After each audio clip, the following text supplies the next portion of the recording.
Floods, heat waves, droughts, gender inequality, rising poverty, loss of biodiversity. Humanity is facing unprecedented social and environmental challenges. But we can still turn the tide. Financial services play a crucial role in making the global economy more sustainable. As a leading financial centre, Luxembourg helps steer investments into sustainable solutions. By connecting capital with responsible companies and projects, Luxembourg makes a significant contribution to the next generation. Invest in the future. Invest in sustainable finance.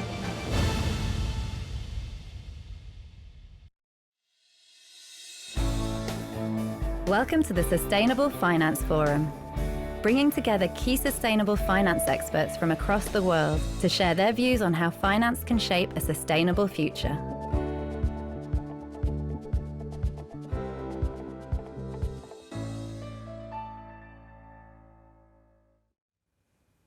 Ladies and gentlemen, good morning, good afternoon, good evening. Wherever you are in the world, a warm welcome to the 6th edition of the Sustainable Finance Forum. My name is Judith Bogner, and once again, I'm truly honored and delighted to lead you through this event on behalf of Luxembourg for Finance. And we're coming to you from our studio in the European Broadcasting Centre in the heart of Luxembourg. First up, we would like to express our gratitude to our sponsors and our media partner, the Financial Times. And we thank all of our 26 speakers and moderators who set aside time to join us and share the latest on sustainable finance. And we thank all of you who are joining us from around the world with 1,400 participants in some 64 countries. And up front, if you'd like to do us a favor, please, if you happen to tweet about the event or post something on LinkedIn, please add the handle @LuxFinance and the hashtag SFFL23 so we can all see your comments. And as always, this will be recorded and the stream will be made available to you right here on the website of Luxembourg for Finance once the event is over tomorrow afternoon. Now, sustainable finance has come a long way since the inaugural Sustainable Finance Forum back in 2018. And I think we can all agree that once the EU's taxonomy came into being, it truly galvanized the attention of the global financial community. And more institutions joined sustainability commitments to align with the Paris Agreement and net zero pathways, and then extended out further to protect biodiversity and cleaning up the oceans. And as a result of the impact of the pandemic, this then was extended to include social issues such as combating poverty and improving diversity, all the way to integrating human rights.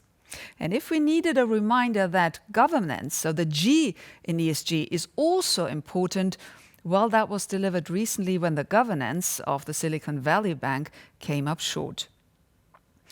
And so the 6th edition of the Sustainable Finance Forum will be a lot about how these sustainability commitments are being operationalized. First up today, we will investigate how embedded ESG has truly become across markets and asset classes. We'll talk about how ESG investing is evolving from exclusion to alignment and then to what may be next. We'll talk about how truly entwined sustainability is now becoming with technological innovation. And we talk about the dynamics of the sustainable product journey and what it means for client engagement. Now, over and above this push for sustainable finance, we know that time is of the essence. Looking at the latest IPCC report, we know that with current policies, we are on track for global warming between 2.2 and 3.5 degrees by the end of the century. That said, with strong emission reduction across all sectors, this can be turned around and kept to 1.5 degrees. This is why Antonio Guterres, UN Secretary General, said at the launch of the IPCC report that we need a quantum leap in climate finance. And of course, this is why climate finance was central to conversations at COP27 back in Egypt last year. And I have no doubt that the other side of this quantum leap in climate finance, which is about phasing out fossil fuels, will be important at COP28 this year. And meanwhile, governments around the world have been devising subsidy schemes to dial up that investment in clean energy technologies. The United States launched the Inflation Reduction Act with some $370 billion in climate and clean energy provisions. And the European Union just unveiled its Net Zero Industry Act, which aims to ensure that at least 40% of the European Union's clean energy needs are being manufactured domestically by 2030. So on that note, it's my great honor to welcome our first keynote speaker for this Sustainable Finance Forum, Secretary John Kerry. Now, his distinguished career as a statesman includes serving as the United States' 68th top diplomat under President Obama between 2013 and 2017, as Senator of the state of Massachusetts between 1985 until 2013, and serving as chair of the Senate Foreign Relations Committee between 2009 and 2013. And of course, in 2004, Secretary Kerry was also the Democratic Party's nominee for President of the United States. Now today he speaks to us as the United States' first ever Special Presidential Envoy for Climate. A warm welcome to you, Secretary Kerry. It's a pleasure to have you with us. The floor is yours.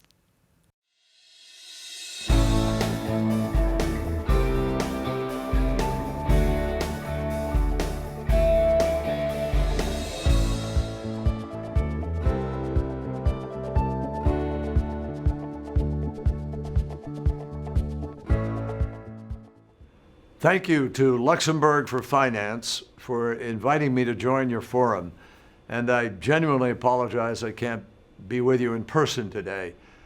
I recognize Luxembourg's contributions to solving the climate crisis through your Green Stock Exchange and as a Center for International Sustainable Finance. And I very much appreciate the opportunity to join you virtually to share a few thoughts. My first thought is how difficult this challenge is if we don't raise the funding. Finance is the critical element. And as the climate crisis grows, our challenge is becoming even more deadly and more immediate than we had imagined. The choice for all of us now, globally, is as clear as it is compelling. We have to accelerate the shift to a clean energy economy much faster than we are today. All of us, everyone in the world has to join in accelerating this transition. And the extraordinary upside of that is there really are huge benefits to that effort to accelerate. Jobs, health, safety, security. So as I've said before, I really don't have any doubt that we are going to get to a net zero or zero economy at some point in time. It's really not a matter of if we will get there. It's a matter of when. The problem is we don't have a guarantee that we're going to do it in time. We need the capital to accelerate this transition and make it happen at the speed and at the scale that is required in order to avoid the worst impacts of the climate crisis. It's not John Kerry saying that, for the first time. It's the IPCC that told us that. And they told us that 5 years ago when they said you got 12 years to put in place the key decisions to avoid the worst consequences of the crisis. Now we have 7 or 6.5. And the IEA tells us that we need to invest literally trillions in this energy transition every single year for decades. The UN report on finance says it's somewhere between 2.5 to 4.5 trillion, and most people will tell you it is definitively at the upper end of those trillions. So here's the basic truth. No government on the planet can fully fund that transition. No government has that kind of money. But the fact is the private sector can. The trick is we have to draw that private capital to the table by creating bankable opportunities. And that requires an awful lot of work by all of us, and we have to do it quickly. This is where all of you can play an invaluable role. Here in Luxembourg, which obviously is a hub for sustainable finance, and that's why you're having this meeting. We need you to find every way possible to accelerate your efforts in order to meet the growing demand for climate investments and in order to very simply keep our economies growing in a manner that meets our climate goals. Let me just say something about that very quickly. If we spend the kind of time it took us to get the agreement we reached with Indonesia last year for the COP, so that we could announce that Indonesia will begin to phase down faster on coal and begin to deploy renewables faster, and we were able to cobble together money. But it took us almost a year and a half to get 500 million of concessionary funding and be able to add that to the leveraged money, both public and private, 10 billion in the case of each, that came to the table to make the agreement happen. A year and a half to get one country online. We need at least 4 or 5 others of those agreements to come together with the top 20 economies of the world, which produce 76% of all the emissions. So my friends, we understand where there are risks, and the government can help to de-risk those transactions, whether it's currency risk or political risk, force majeure, whatever it is. Those transactions in emerging markets and developing economies are going to require risk reduction. We need more people involved in that effort. That's why we are actually working hard with a number of different policies to try to make more risk-taking possible, to be able to provide concessional capital. And that could be made available through our financial contributions to multilateral climate funds like the Clean Technology Fund, or prioritizing climate in our own agencies like the U.S. Development Finance Corporation, or pushing for MDB reforms. The multilateral development banks could lend far more money. So we're now working very hard and supporting innovative solutions and the partnerships that have to come with them, because again, I repeat, no one country can produce this kind of capital by itself. So we need things like the Energy Transition Accelerator that we've recommended, and we're partnering with the Rockefeller Foundation and the Bezos Earth Fund in order to bring more private sector capital to the table so that we can quickly speed up the transition from dirty to clean power in developing countries. We're working with the World Economic Forum and over 70 companies to accelerate the commercialization of new technologies in hard-to-abate sectors. We call this the First Movers Coalition, and it's extraordinary what these companies are doing. We have Ford Motor Company and General Motors have agreed that 10% of the steel they use is going to be green steel, and they're buying it. Volvo is also doing the same. We have Maersk, largest container shipper, second largest now in the world, and they've agreed that of the next ships they build, they're now up to about 18 are going to be carbon-free and or at least dual-use capable with methanol. We're providing also catalytic funding for innovative blended finance solutions. Meanwhile, we do know that we can't take our eye off the policies that have to encourage different kinds of investment opportunities. We need to keep promoting policies everywhere in the world that will support the energy transition and give us a fighting chance to keep the limit of 1.5 degrees centigrade alive. President Biden continues to advance bold climate action, both in the United States and around the world. We are working through multilateral and bilateral partnerships with high emitters in order to accelerate their just energy transitions. Not just in Indonesia that I mentioned, but in Vietnam, in Egypt, in Mexico, in India, to name a few.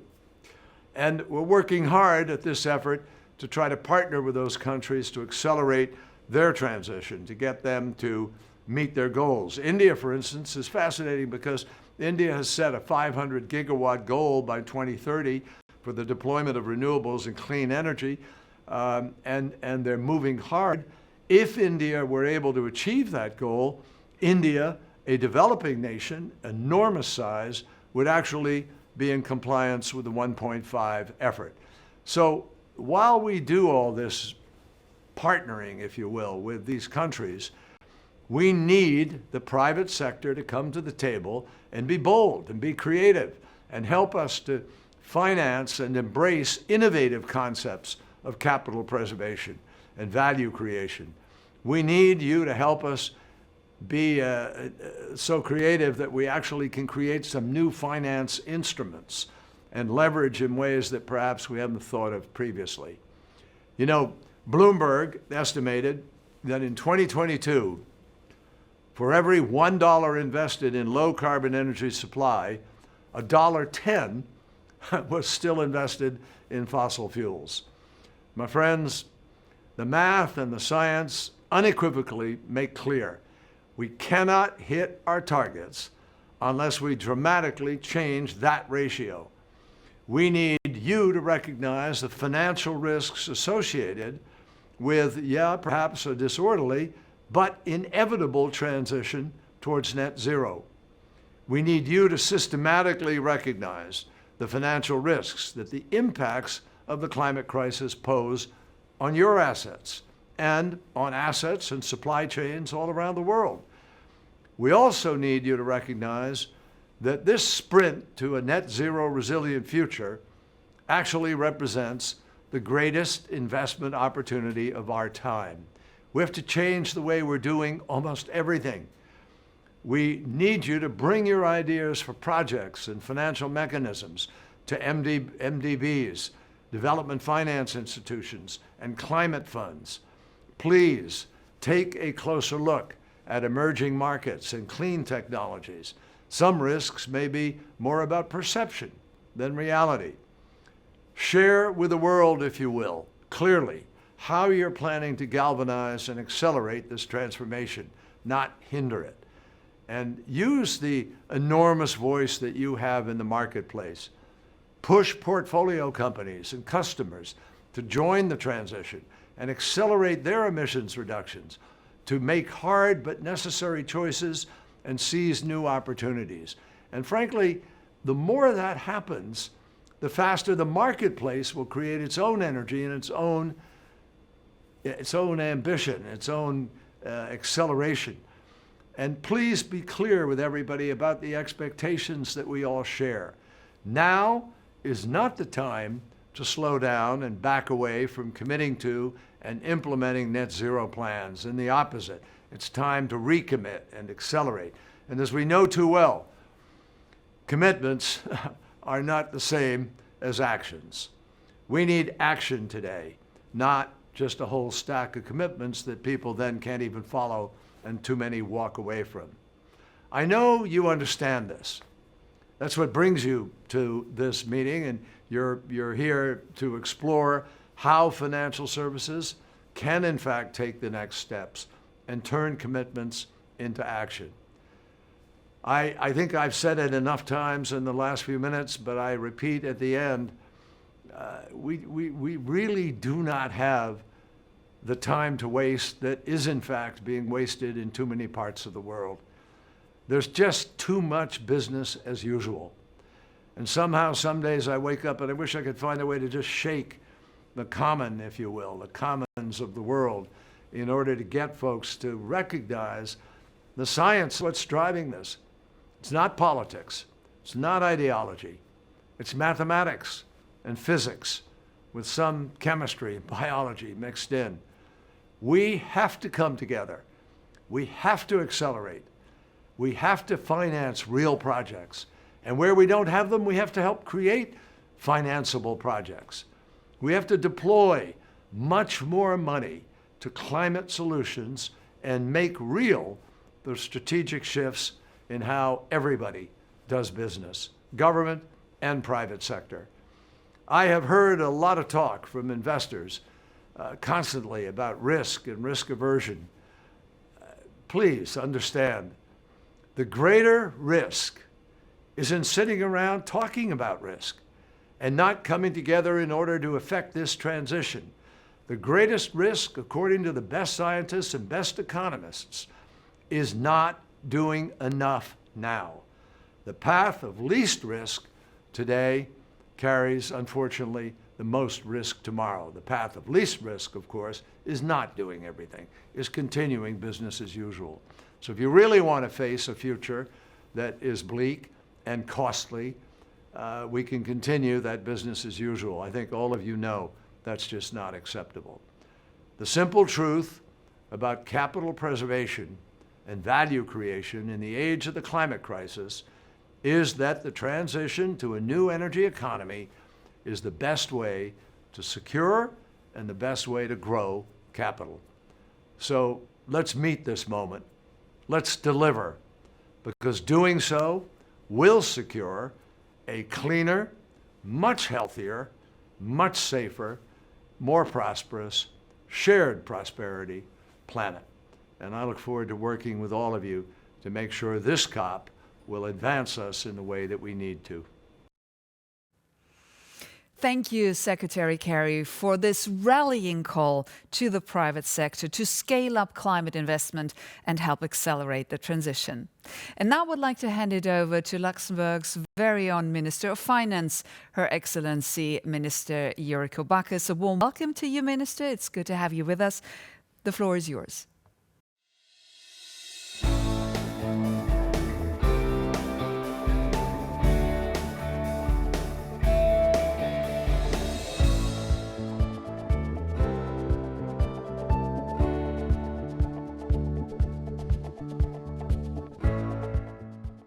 Ladies and gentlemen, it's a pleasure to address you today at the 6th Sustainable Finance Forum.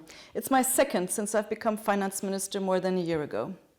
Let me also thank Special Presidential Envoy John Kerry for taking his time to address the audience today. The fact that the US has once again taken on a leadership role on climate change is absolutely crucial to our common fight to curb global warming. And we still have a very long way to go. After a pandemic-induced reduction in global CO2 emissions in 2020, we saw emissions bounce back to 2019 levels in 2021, and we saw yet another increase last year. But in a year marked by energy price shocks, rising inflation, and disruptions to trade flows, global growth in emissions was lower than feared, despite gas to coal switching in many countries.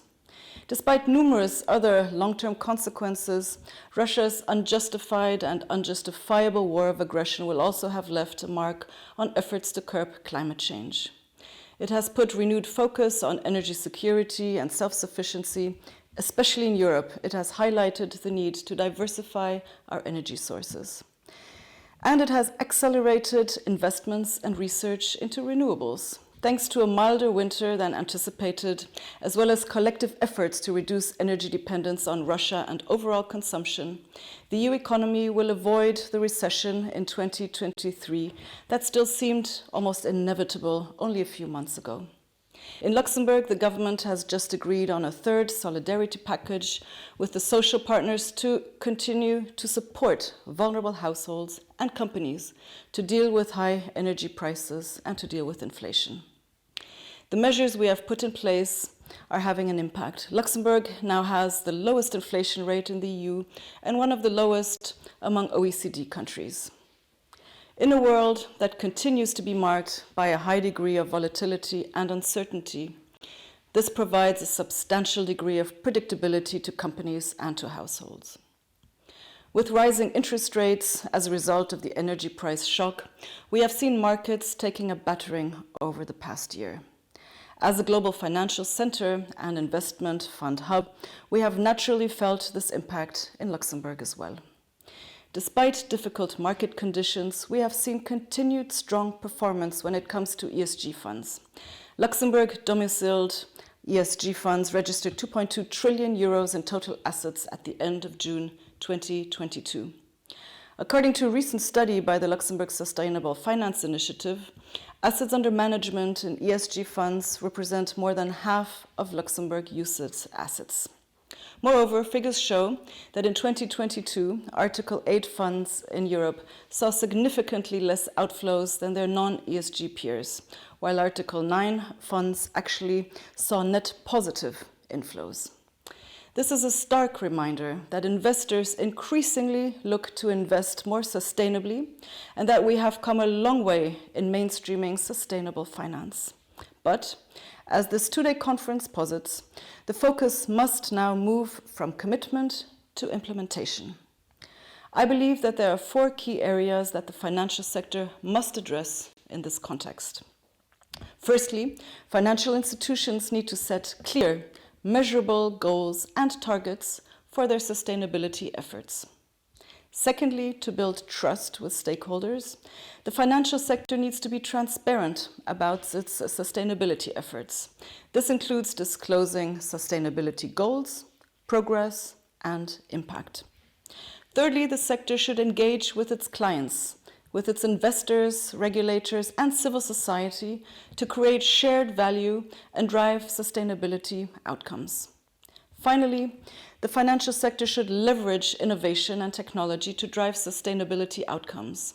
This includes using data analytics, artificial intelligence, blockchain, and other technologies to improve sustainability performance, increase efficiency, and reduce costs. At the Ministry of Finance level, we are committed to support the financial sector in this transition towards increased sustainability. The Luxembourg Sustainable Finance Initiative, which we have jointly set up with the sector and civil society, has at its core mandate to support the financial sector in its sustainability efforts, notably by raising awareness, but also by assisting in the setting of targets and measuring progress. Luxembourg has also been a pioneer when it comes to improving transparency and encouraging disclosure on sustainable investments. And that's thanks to initiatives such as LuxFlag, whose staple of labels continues to grow. As well as the Luxembourg Green Exchange, which has made voluntary reporting standards, as well as post-issuance reporting on proceeds, a mandatory requirement for issuers wishing to display on the world's leading listing venues for sustainable securities. Later this year, my ministry will publish its final report on the allocation as well as the impacts of the investments we have made under the sustainability bond we issued in 2020. By being the first EU country to give itself a sovereign sustainability bond framework, we wanted to lead by example. Ladies and gentlemen, the challenges of promoting sustainable investment remain significant. One of the key challenges is the lack of clarity and consistency around sustainability standards and reporting. There are a number of different frameworks and standards that financial institutions can use to assess the sustainability of their investments, but there is little consensus around which approach is best. This can make it difficult for investors to compare different investments and make informed decisions. The EU is working to address these challenges. While we now have the regulatory technical standards for the SFDR in place, an important missing piece has just entered into force earlier this year in the form of the Corporate Sustainability Reporting Directive. Obliging companies to report on their impact on the environment and people, CSRD, once implemented, will ensure that investors and other stakeholders have access to the information they need to assess investment risks arising from climate change and other sustainability issues.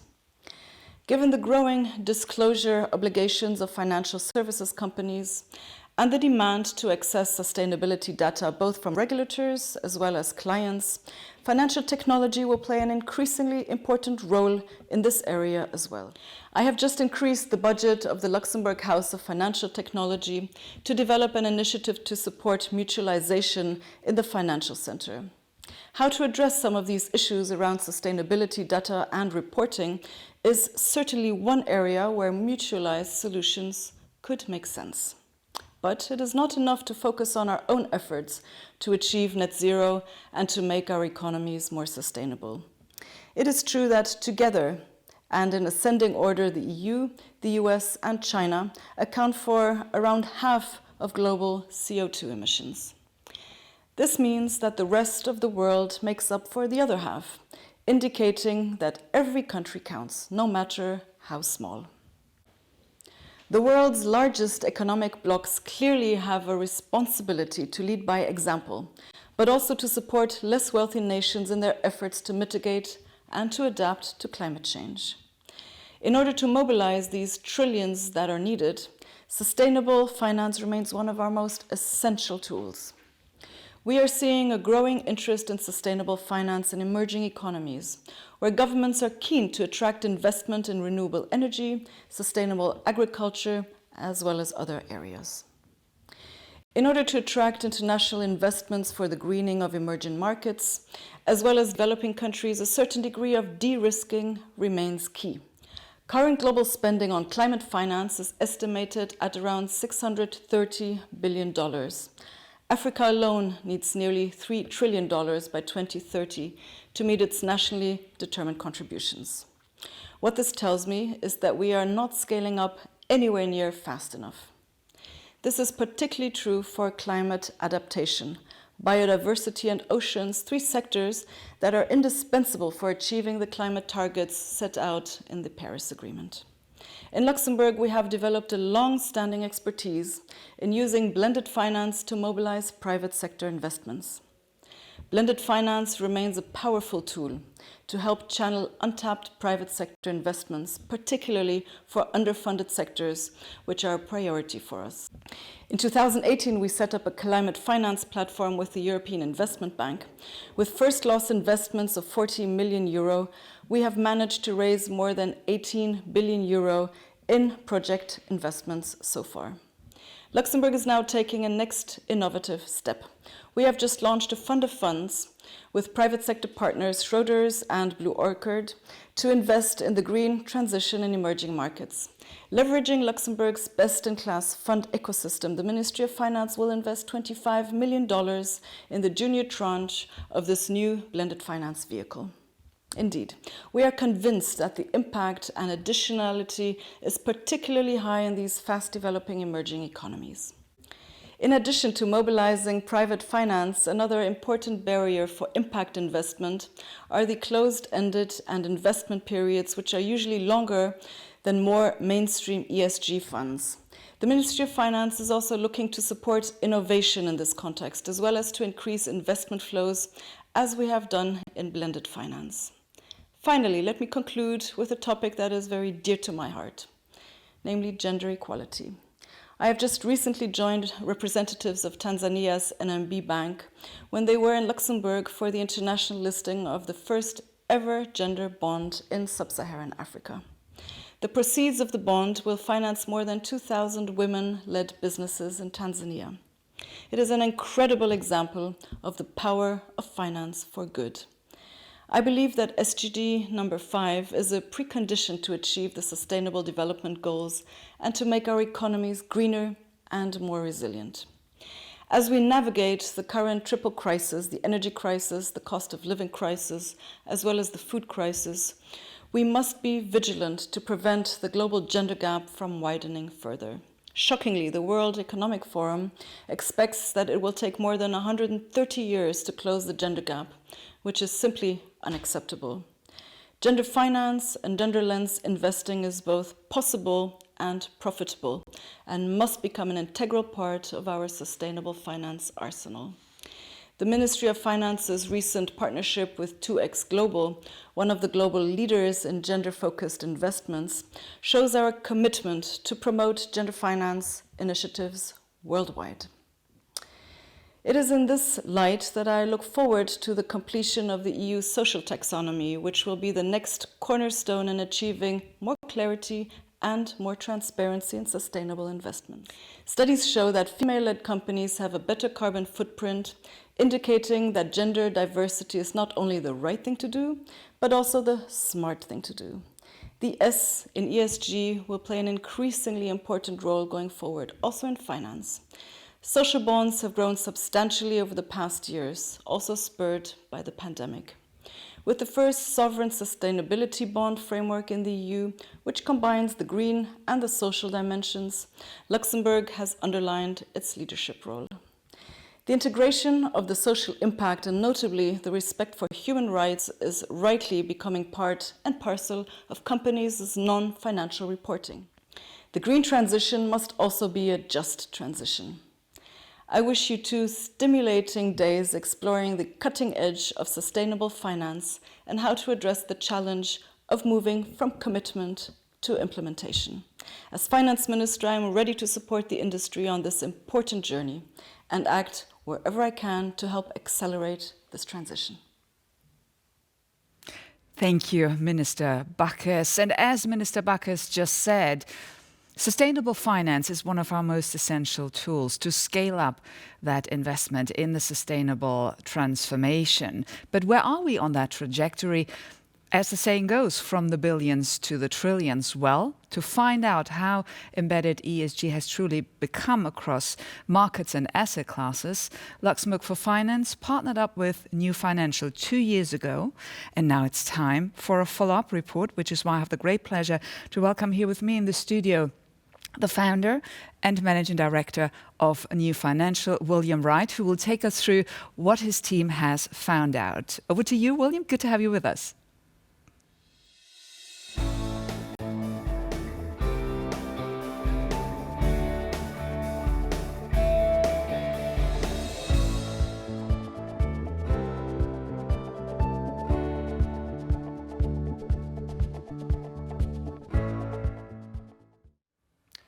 Good morning, ladies and gentlemen. Bonjour, guten Morgen, and gute Moin. Thank you for that kind introduction, and thank you for the invitation to join the Sustainable Finance Forum today. Above all, thank you to Luxembourg for Finance and to Nicoletta for partnering with New Financial again on this second edition of Benchmarking ESG. My name is William Wright. I'm the founder and managing director of New Financial, a think tank that makes the case for bigger and better capital markets in Europe. So today I'm going to present some of the brief highlights from our second edition of Benchmarking ESG in Banking and Finance. Thanks to our head of research, Maximilian Beerbaum, and Christopher Breen, senior analyst, for their excellent work on leading this report. As John Kerry and Minister Backes have just reminded us, sustainable finance is one of the essential tools at our disposal for tackling climate change. And the aim of this report was to cut through a lot of the noise around sustainable finance, green finance, and ESG, and bring together in one place more than 60 metrics to analyze the size, growth, and penetration of ESG in different sectors of banking, finance, and capital markets around the world, both in 2022 and over the past 5 years. We think the report provides a comprehensive cross-sector benchmark for comparing ESG activity in different sectors and a starting point for measuring future progress. So let's start with a few of the key themes that I'll be talking through today. Firstly, the level of public commitment to ESG across the banking and finance industry. Second, the rapid growth in different sectors of ESG activity. Third, measuring the penetration of ESG activity in different sectors. Fourth, to highlight the trillion-dollar question as to whether or not the growth in ESG is translating in concrete terms into channeling more investment into companies that can help address the climate emergency and help build a more sustainable economy. And finally, a few metrics which underline, if you didn't know already, that implementing ESG, converting commitment and marketing and new product launches into concrete action is a lot harder than it actually looks. Overall, what I take from this report is that it's hugely encouraging that on every metric that we looked at, public commitment, value of activity, penetration of activity, implementation, in every region and in every market, in every sector of the industry that we looked at, there has been a significant improvement from our first benchmarking report in 2021. So let's start with public commitment to ESG across the industry. Now, as you know, there are many different ESG initiatives around the world, and many firms have proudly signed up to them. We see this as an essential first step for any firms that are serious about ESG, as it's almost a cost-free step to take. And what we found in this report was that the public commitment across different sectors is high, but it is still far from universal. We built a sample of the largest firms in different sectors using lists like the Banker's Top 1,000 Banks or the Willis Towers Watson Top 500 Asset Managers. And then we matched those firms to the signatory lists of the main ESG initiatives. And the chart that you can see on screen now shows the percentage of large firms that are signatories to at least one, a baby step, at least one of the main initiatives. The grey bars show global signatories, and the blue bars show European signatories. The error bars show the progress that we have made since our first report in 2021. So there's a wide range of public commitment to these initiatives between sectors. For example, 84% of the largest global asset managers have signed up to something, but only 38% of the top 1,000 banks. And as you can see, there's a much higher proportion of large European firms in every sector that have publicly committed to ESG initiatives. Overall, just over 2/3 of large European firms have committed to ESG initiatives, compared with 46% of the largest global firms. It's also encouraging to see a big increase in the level of public commitment to ESG since we published our first report. In Europe, that commitment has increased by 10 to 20 percentage points in each sector. And the global average today has caught up to roughly where it was in Europe 2 years ago. So what's happened to the growth in ESG activity over the last few years? So these charts show the rapid growth in designated ESG activity around the world over the past 5 years. It includes looking at all ESG bond issuance, ESG corporate bond issuance, sustainability-linked loans, and sustainable or ESG investment funds.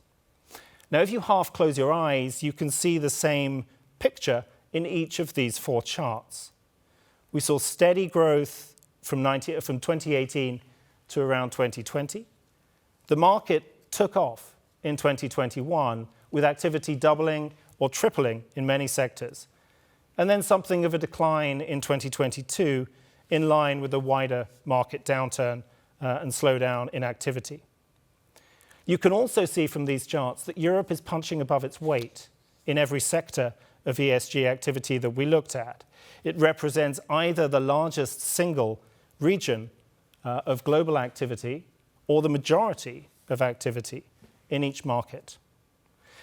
What we can also see is that despite the decline in the value of activity in 2022, ESG activity is still roughly 4 to 10 times larger than it was 4 or 5 years ago. So what about the penetration of ESG activity in overall capital markets and finance? So in our first report, we noted that despite the rapid growth in activity in the previous few years, and despite all the noise, the penetration of ESG back in 2020 was still quite low. Well, since then, the penetration of ESG activity has doubled or tripled in every sector at a European and global level. And in some markets, I think we can say that ESG is very much part of the furniture. This chart shows designated ESG activity as a percentage of total activity in a selection of sectors. Again, the grey bars represent global activity and the blue bars European. And 3 things stand out to me pretty clearly. First, in every sector, Europe is well ahead of the rest of the world with the penetration levels of double or even triple the global average. If we isolate the EU, the lead is even bigger. In the EU, ESG activity represents 27% of all bond issuance, a remarkable 43% of corporate bond issuance, 27% of loan activity, and around 20% of investment funds by value. Second, I think I would also highlight that the rest of the world is catching up. While the penetration of ESG activity has roughly doubled in Europe since 2020, the global average has roughly tripled. In bond and loan markets, the global average today is where the EU was back in 2020, and it's catching up fast. But as we know and as we highlight in the report, not all sectors have any clearly designated ESG activity at all. Equity markets, bank lending, insurance, retail financial services. So these numbers overstate the overall level of ESG penetration across the banking and finance industry. So let's have a look at the implementation of ESG. Now, one way of measuring the real level of implementation is perhaps to look at the sort of companies that are raising money in the capital markets. We created 2 buckets of companies, and we measured what share of global capital markets activity they represented in 2022. The first bucket is what we call good ESG companies, companies whose primary activity is addressing environmental and social issues, such as renewable energy or recycling firms. And their share of global capital markets activity is shown on this chart in the blue bars. The second bucket is what we call bad ESG companies, companies whose primary activity is perhaps helping cause the problem in the first place. This is a mix of companies on the Climate Action 100+ list and companies in the oil, gas and mining sector. Their share of global capital markets activity is shown on the grey bars. It's striking to see that across global markets, if you look at the bottom, for every dollar raised by a good ESG company in 2022, $5 was raised by a bad ESG company. Now, of course, this is a simplistic analysis, and it in part represents the differences in the size, the maturity of different sectors of activity. But we think it raises questions around whether the rapid growth in ESG activity is ultimately achieving its aim. There is, there is some good news that this ratio is coming down. In the 5 years from 2016 to 2020, for every dollar raised by a good ESG company, $10 were raised by a bad ESG company.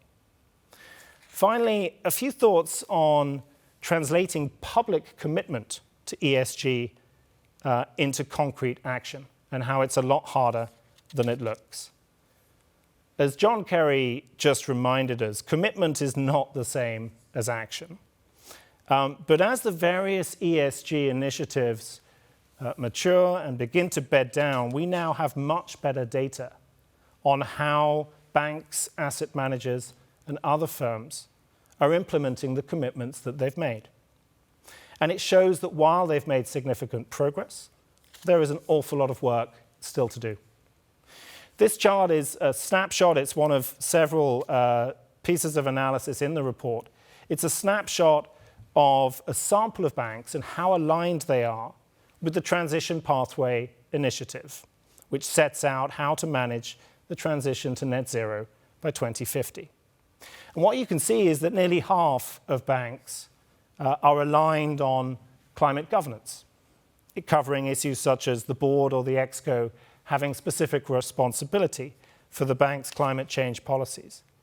But less than a third so far have a decarbonisation strategy that meets the Transition Pathways Initiative standards, and less than a fifth have sufficiently clear and robust targets. The picture that emerges across these initiatives, the TPI, the Science Based Targets Initiative, the Net Zero Banking Alliance, the Net Zero Asset Owners Alliance, is the same. Good progress, keep it up, but there's a long way to go. So that's a quick summary of some of the key themes from the report that we're publishing today. From an ESG perspective, I probably shouldn't say that it's a goldmine of information, but let's say instead that it is a deep and renewable, fully sustainable reservoir of information and analysis on the state of ESG in banking and finance today and some of the challenges ahead. The report's available on the Luxembourg for Finance website and our own website, newfinancial.org. Thank you very much. Thank you so much, William, for, as you said earlier, cutting through the noise and getting us some size and scope on how embedded ESG is becoming in the markets. And what I'm taking away as, for me, seeing always a glass half full, is that ESG is really becoming firmly embedded in the European, if not the global, landscape of banking, finance, and indeed capital markets. Now, as you look ahead maybe to your third report in probably 24 or 25, do you have any concerns around that, how ESG might evolve until then? I think I take a very positive message from this second report, the very significant progress that has been made. I mentioned that when we ran our first report, we were a little surprised at how low the penetration was.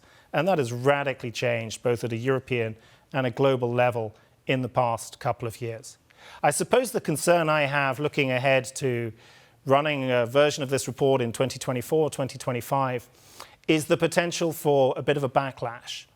If we get to a situation where ESG activity accounts for 30, 40, 50% of all capital markets activity, then inevitably more questions are going to have to be asked about exactly how much of that ESG activity is genuinely ESG.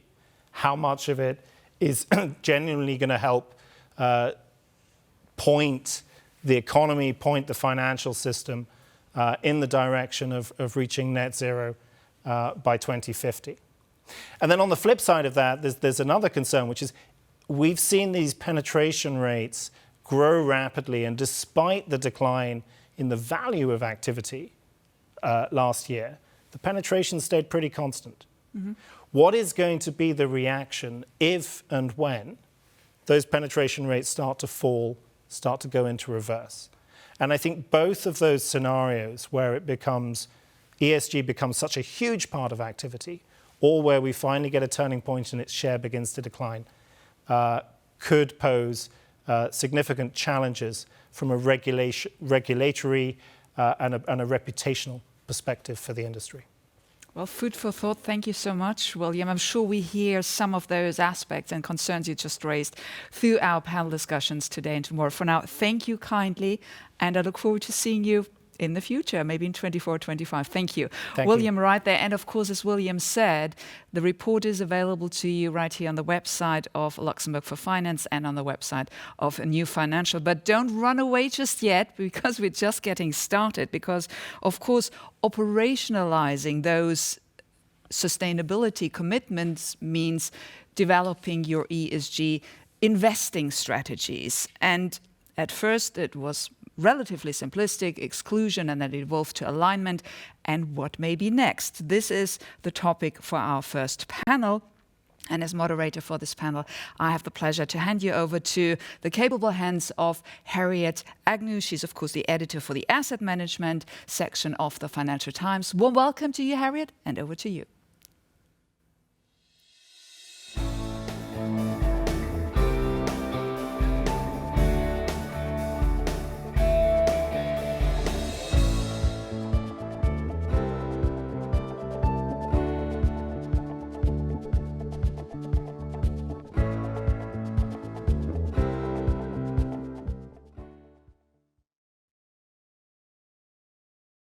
Thank you, Judith. Hi, everyone. Thanks for joining us today. I'm delighted to be here to talk about ESG investing and how it's evolved over the past 20 or so years.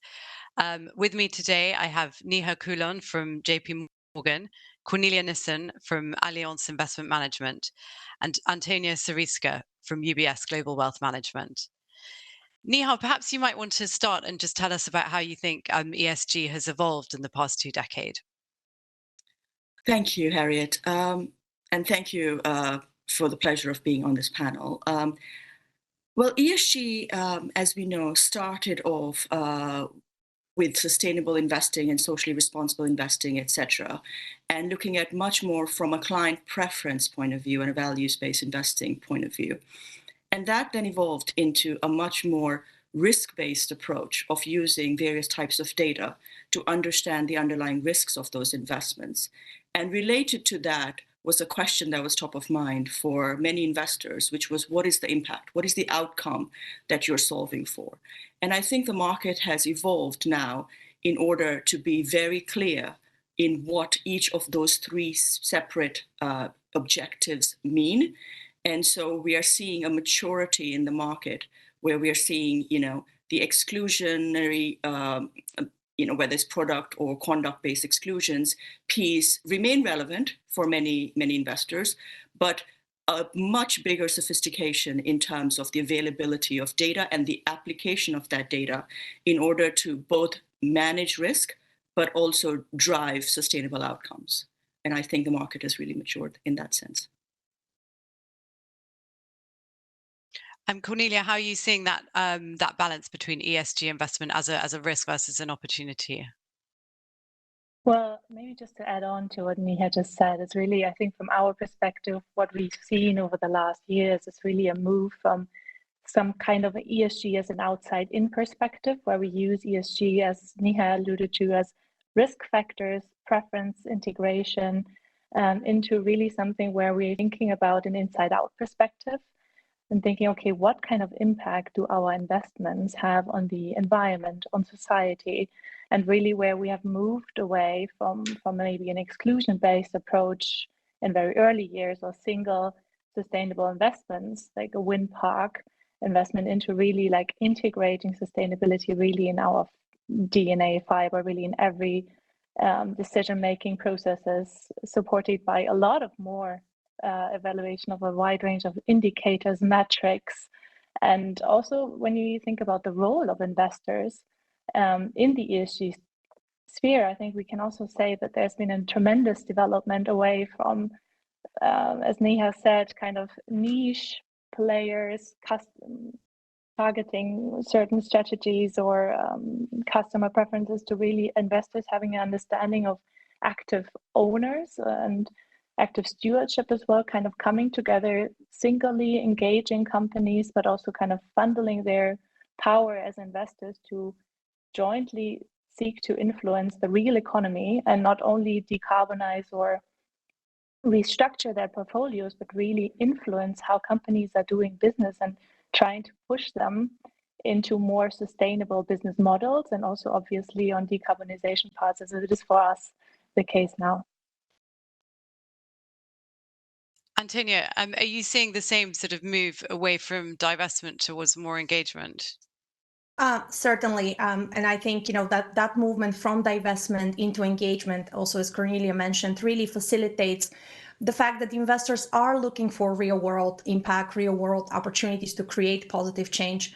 Of course, that engagement needs to be very credible. It needs to come with certain milestones and performance metrics, as well as what if scenarios. So what if the company doesn't respond to the engagement? What do we do in that case? How can we actually facilitate that company becoming even better at what they do from a sustainability perspective? And this goes already beyond maybe the more traditional stewardship approaches, where you would have a call with investor relations from time to time, you would vote your proxies as a fund manager. Ultimately, we're really trying to drive their sustainability outcomes in the real economy impact. I think the other sort of very key observation, or the other very key development within sustainable investing, has been the fact that many investors are now able to think of sustainable investing as a portfolio approach. So it's no longer a list of companies or a list of funds. It can really be a cross-asset, diversified portfolio that you can design in a way that it can pursue very similar risk-return objectives as your traditional investments, but at the same time, it allows you to address sustainability objectives. And that shift towards a portfolio approach can be very meaningful, because it also means we can now be more scalable in what we do within sustainable investing. It's no longer a niche satellite investment. It is now the core portfolio for many of those investors. And thank you, Antonia. And I wondered how you all think that the regulation of ESG has evolved, and how this is perhaps complicated by different approaches geographically.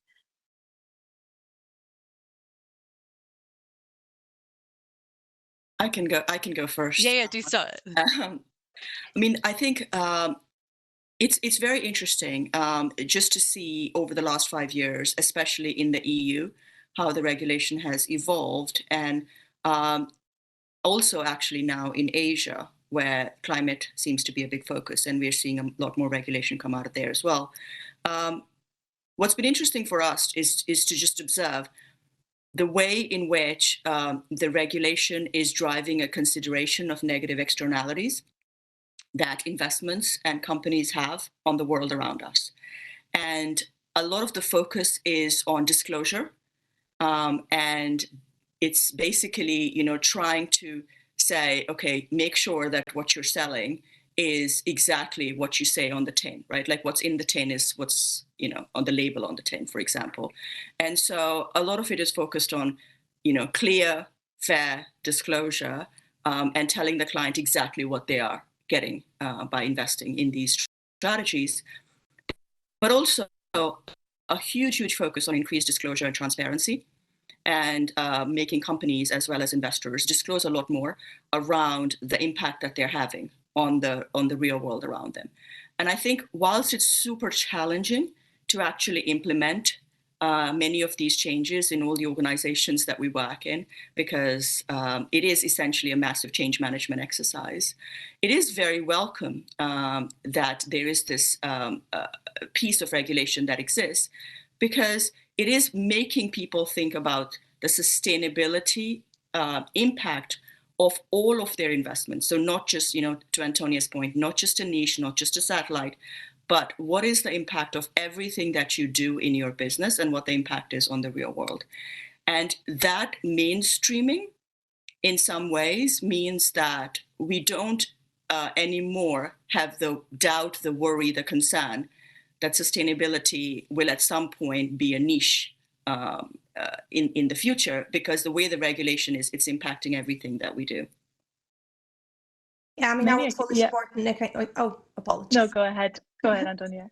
I was going to say I'd fully support Neha in that. I think one of the main benefits of actually having so much of the regulation focusing on disclosure is that in turn it generates better quality data and more transparency for us as investors, and for investors as asset allocators, to really make these informed decisions. Ultimately, as investors, we like to have information. It helps us better understand what the dynamics in the investment portfolio are. And this also applies to sustainability type of information as well. Having said that, what we also welcome is the continuous shift of the regulation. We think the next step of regulation will be focused more on the nuancing that comes with addressing sustainability objectives. So we were just mentioning stewardship and engagement as tools and strategies. Of course, if you look through a portfolio that is focused on stewardship and engagement, you might not always have companies that do no harm at all, or that do not have any negative externalities. However, the focus is on solving for that and helping them improve. And we think the regulation is starting to recognize that and really going across the spectrum of sustainability objectives, while also giving us information through disclosures to make better decisions. And apologies, Cornelia, I interrupted you there. No, indeed, I was planning to say exactly what you were just saying. And I think it's really important also to highlight the data needs, which have also evolved, with kind of the ESG investing strategies and implementations that is involving, is also that we really as investors require better data and standardized data availabilities to make these informed decisions, and also just not kind of status quo data now, or kind of, because historically sustainability data has a really backward looking focus, but what we see now in our investment decision, and when we are planning asset allocation into, in our case, really like we want to be net zero in 2050 in our portfolio, we really need this forward-looking components and also kind of credible data on targets from companies, and really more disclosure, not only what they're doing now, but what kind of policies, what kind of systems do these companies have in place. And I think from that perspective, we're really benefiting in the EU sphere also from the plans on CSRD, which are unfortunately only coming into effect in 2025, but where we will see much more comparable data out there to really identify those companies that will also be sustainable in the long run, which might be having high emissions today, but really have really good programs, science-based decarbonization pathways, which we obviously want to support to decarbonize the real economy. And I mean, all of you work for big global businesses, and I wondered, is there a challenge there with the widening gap, in particular between Europe and the US, in terms of both regulation and the speed of it, and also the increasing politicization of ESG in the US? I mean, that's a fair point, right? And I think from a global perspective, one thing we have adopted for ourselves is that all of our sustainable investing frameworks are global. We believe sustainable investing would mean the same in Europe, in APAC, in the US. Of course, investors in those different regions might have different values and preferences, so they might want to personalize the way they implement those portfolios regionally. If anything, a lot of the narrative actually helps bring up maybe some of the questions up as well. For instance, how far are we going in terms of being very clear about what are the outcomes, what is the impact we're trying to generate through portfolios, versus how are we actually driving real world change, right? And whether signaling as a mechanism is enough to be able to create that. So overall, that sometimes political, sometimes not debate, we think actually helps a lot of the discourse. What is definitely true is that we have never had more client conversations or more investor conversations on sustainable investing than we have today. And I think as long as the firms or us as an organization can stay consistent in how we view sustainability just on a global perspective, then that's going to give us a lot of credibility and opportunity to implement that regionally as well. I would agree with Antonia. You never let a good controversy go to waste, right? The fact that there is so much scrutiny on this topic and so much attention is a good thing, because clients are curious. They are, interested in finding out either what they're doing, is that sensible? Does that make sense? Is it not? Or if they're not, then are they missing out on something and what the, noise is all about?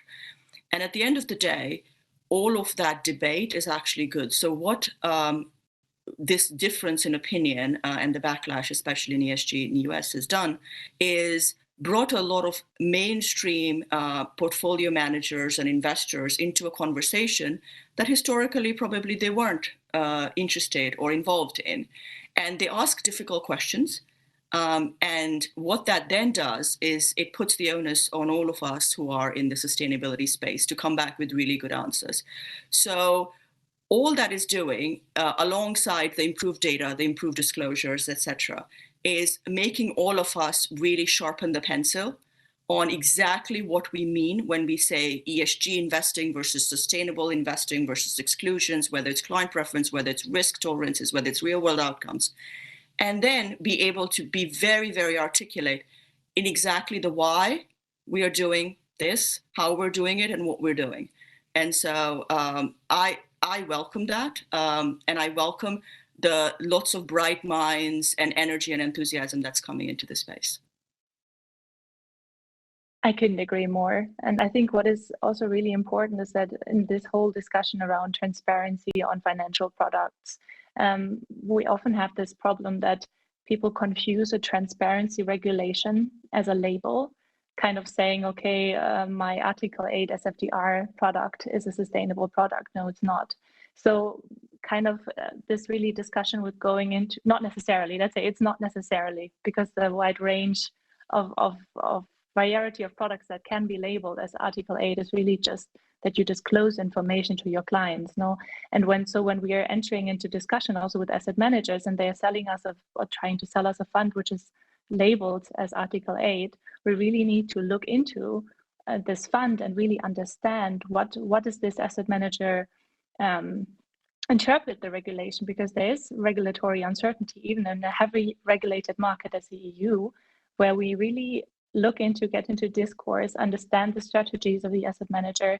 And it doesn't matter where the asset manager is based. I mean, for us, because we have a product which we're offering to European clients, we need to have the same standards on our investment, irrespective of where we source our mandates, no? So I think it really helps. And also, I mean, it just illustrates in our conversation also an urgency, and maybe also highlights for even US asset managers, this is important for European clients, and they really need to integrate it if they want to keep selling products to European customers. Well, while we're on the topic of controversies, I'd like to just touch briefly upon greenwashing. And I wondered, how do you think the the greenwashing debate and the rising prominence of it has changed the landscape for both asset managers and end investors? Again, I like controversies. It seems to be a running theme. I think that greenwashing is nothing more than mis-selling. So basically, we are talking about a focus on demonstrating exactly what asset managers, funds mean by ESG investing. ESG is a broad phrase. There's many different ways to do it, and explaining the why, the what, the how. And I think, as in some ways, the marketing machine did get ahead of itself. So we need to acknowledge that in the number of funds that came into the market, right? Like if you look at pre-Paris, ESG funds were growing at 4 to 5%. Post-Paris, they were growing at about 15 to 20%. And then you got into 2019, 2020, and then they were growing at about 90%. And a lot of that was relabeling of existing products to call them ESG products. And so we've now seen a fall back to basics in some way of many of the asset managers that had really gone too far in their claims around what ESG investing was. And I think now asset managers and investors are being a lot more cautious about what they call ESG investing, because they have to demonstrate exactly how they're doing it, and the regulation is helping that as well. So I think that's a good thing, and I think there was a rationalization in the market that needed to happen because of the way the marketing machine had run ahead of itself. So I think that's all we're seeing now. Yeah, I mean, I think that back to basics is just so important, right? I think what Neha was just mentioning and what Cornelia was briefly mentioning before, in terms of really trying to understand what is this asset manager, what is this fund manager trying to do from a top-down perspective, really looking at what we call the intent to drive sustainability objectives. Because as part of transparency and disclosure, you can often see what the fund holds, what are the current companies in that portfolio. But really, as an investor, what you need to pay special attention to is, what is that fund likely to hold 6 months from now, a year from now, and so on and so forth.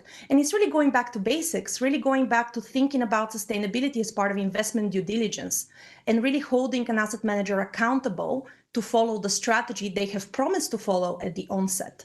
And the financial industry has been doing that for decades now, baking ESG into investment due diligence, and that's becoming even more important now as we need to stay credible with what we do. This especially applies as we start to look into new asset classes, for instance, that have a proliferation of sustainable investments, like hedge funds or structured solutions or private markets and so on and so forth. So really going back to basics is probably, I love that quote from Neha. I think that's probably how I would also describe our how we're thinking about greenwashing as well, and how we're trying to stay on the right side of things. Yeah, and I think really the transparency is key here, no? Like, when you're really clearly illustrating what you're doing, everybody benefits, because there's been so many misleading titles of funds out there. So I think we also welcome this regulatory requirements now on naming of funds, so that for an end customer, it's really like more easy to enter this field of sustainable investments, and just kind of, if a customer wants to buy a sustainable product, like 2 years back, the variety of the products and the difference of the strategies were so hard to comprehend. And I think when we are looking, okay, what is the EU also trying to do, is really funnel money into sustainable investments and help push the decarbonization, but also move to more sustainable business practice. We cannot leave this information asymmetry in the market, where you really need to be a super expert to understand what the difference between sustainable products are. And I think so everybody in the market benefits essentially from clearer rules, more transparency, and more comparability between products, where you can really easily tell, okay, this is what this estimate does different than this one, and okay, here are the core differences. And this also goes into more quantitative comparable data. So I think it's an exciting time and challenging at the same time for everybody who has to implement the new rules. You touched upon it briefly, Antonia, but let's talk a little bit more about product development and how you see that evolving and what kind of opportunities in terms of both like asset classes and structures. Yeah, sure. I mean, I think we would probably all agree here that sustainable investing has done a great job across traditional equities and bonds and in private markets, particularly with impact investing. And what we see now is the increasing necessity for sustainability-focused investors to really extend that toolbox, right? The toolkit of what's available out there in terms of asset classes, in terms of strategies, in order to be able to really invest in a diversified, holistic portfolio way, what we mentioned in the beginning of the conversation, right? Because if sustainable investing is to be your mainstream investment strategy, you want to be able to have the flexibility that a conventional investor would have in navigating market volatility. So what we've seen, especially in the recent couple of years, has been a lot of proliferation of sustainable investing across hedge funds, for instance. And while that investment universe is still very young and not as broad and not as diversified, we think there are credible ways out there that can help address sustainability objectives, whether sort of long ESG leaders, short ESG laggards, or long ESG teams, short non-ESG teams, or whether accessing some of the more peculiar markets, like for instance, emissions trading. We've also seen quite a lot of development within structured solutions, particularly if we think about structured solutions that are essentially a green bond or a labeled bond in their own right. So how are you using the issuance proceeds from that structured product to be able to actually facilitate impactful outcomes through project finance or some other mechanisms as well? So definitely a lot of innovation, a lot of development, but I would link that also to the way the market has been evolving. We've enjoyed this bull market and relative certainty for quite some time, and now we're in a volatile time when we need to be able to manage those sustainable portfolios in the long run. So probably that's just some of the observations we've had so far. I would agree with Antonia. I think we often have clients who want every part of their portfolio turned sustainable, quote unquote. And when they are looking at a portfolio that includes, for example, structured products, that might include commodities, that might include even hedge funds and other alts, infrastructure, real assets, etc. They want to understand what are the various mechanisms in which they can either incorporate ESG data or actually, on the margin, start to have real world sustainable outcomes. And the amount that you can do in each of those varies. It will certainly vary. So if you have, for example, a global macro hedge fund, for example, there are limits to how much sustainable impact it can have, but can it incorporate really clever data around things like water stress and the strength of political institutions, etc., in the way it determines where it should make investments? Absolutely. And so the amount of really clever, statistical methods and maths that's going into understanding these alternative data sets is absolutely increasing. And clients are coming to us and saying, how can we make sure that our portfolio from a risk perspective is well balanced, but also from a sustainability perspective, we're having real world outcomes. So we're seeing exactly the same thing. I guess we're all in the same market. But we are seeing this proliferation because clients say, I want my entire portfolio to be sustainable, and what can you do to help? And I think maybe this links also to sustainability kind of not being anymore only about risks. And Harriet, you mentioned it very in the beginning, is also moving into new investment opportunities, kind of coming along with this transition of the economy into now like really focus on climate, for example, but also it's also applicable to biodiversity and other topics, but really kind of looking into what kind of companies and what kind of business models do we need for a net zero 1.5 Paris aligned society and world in 2050.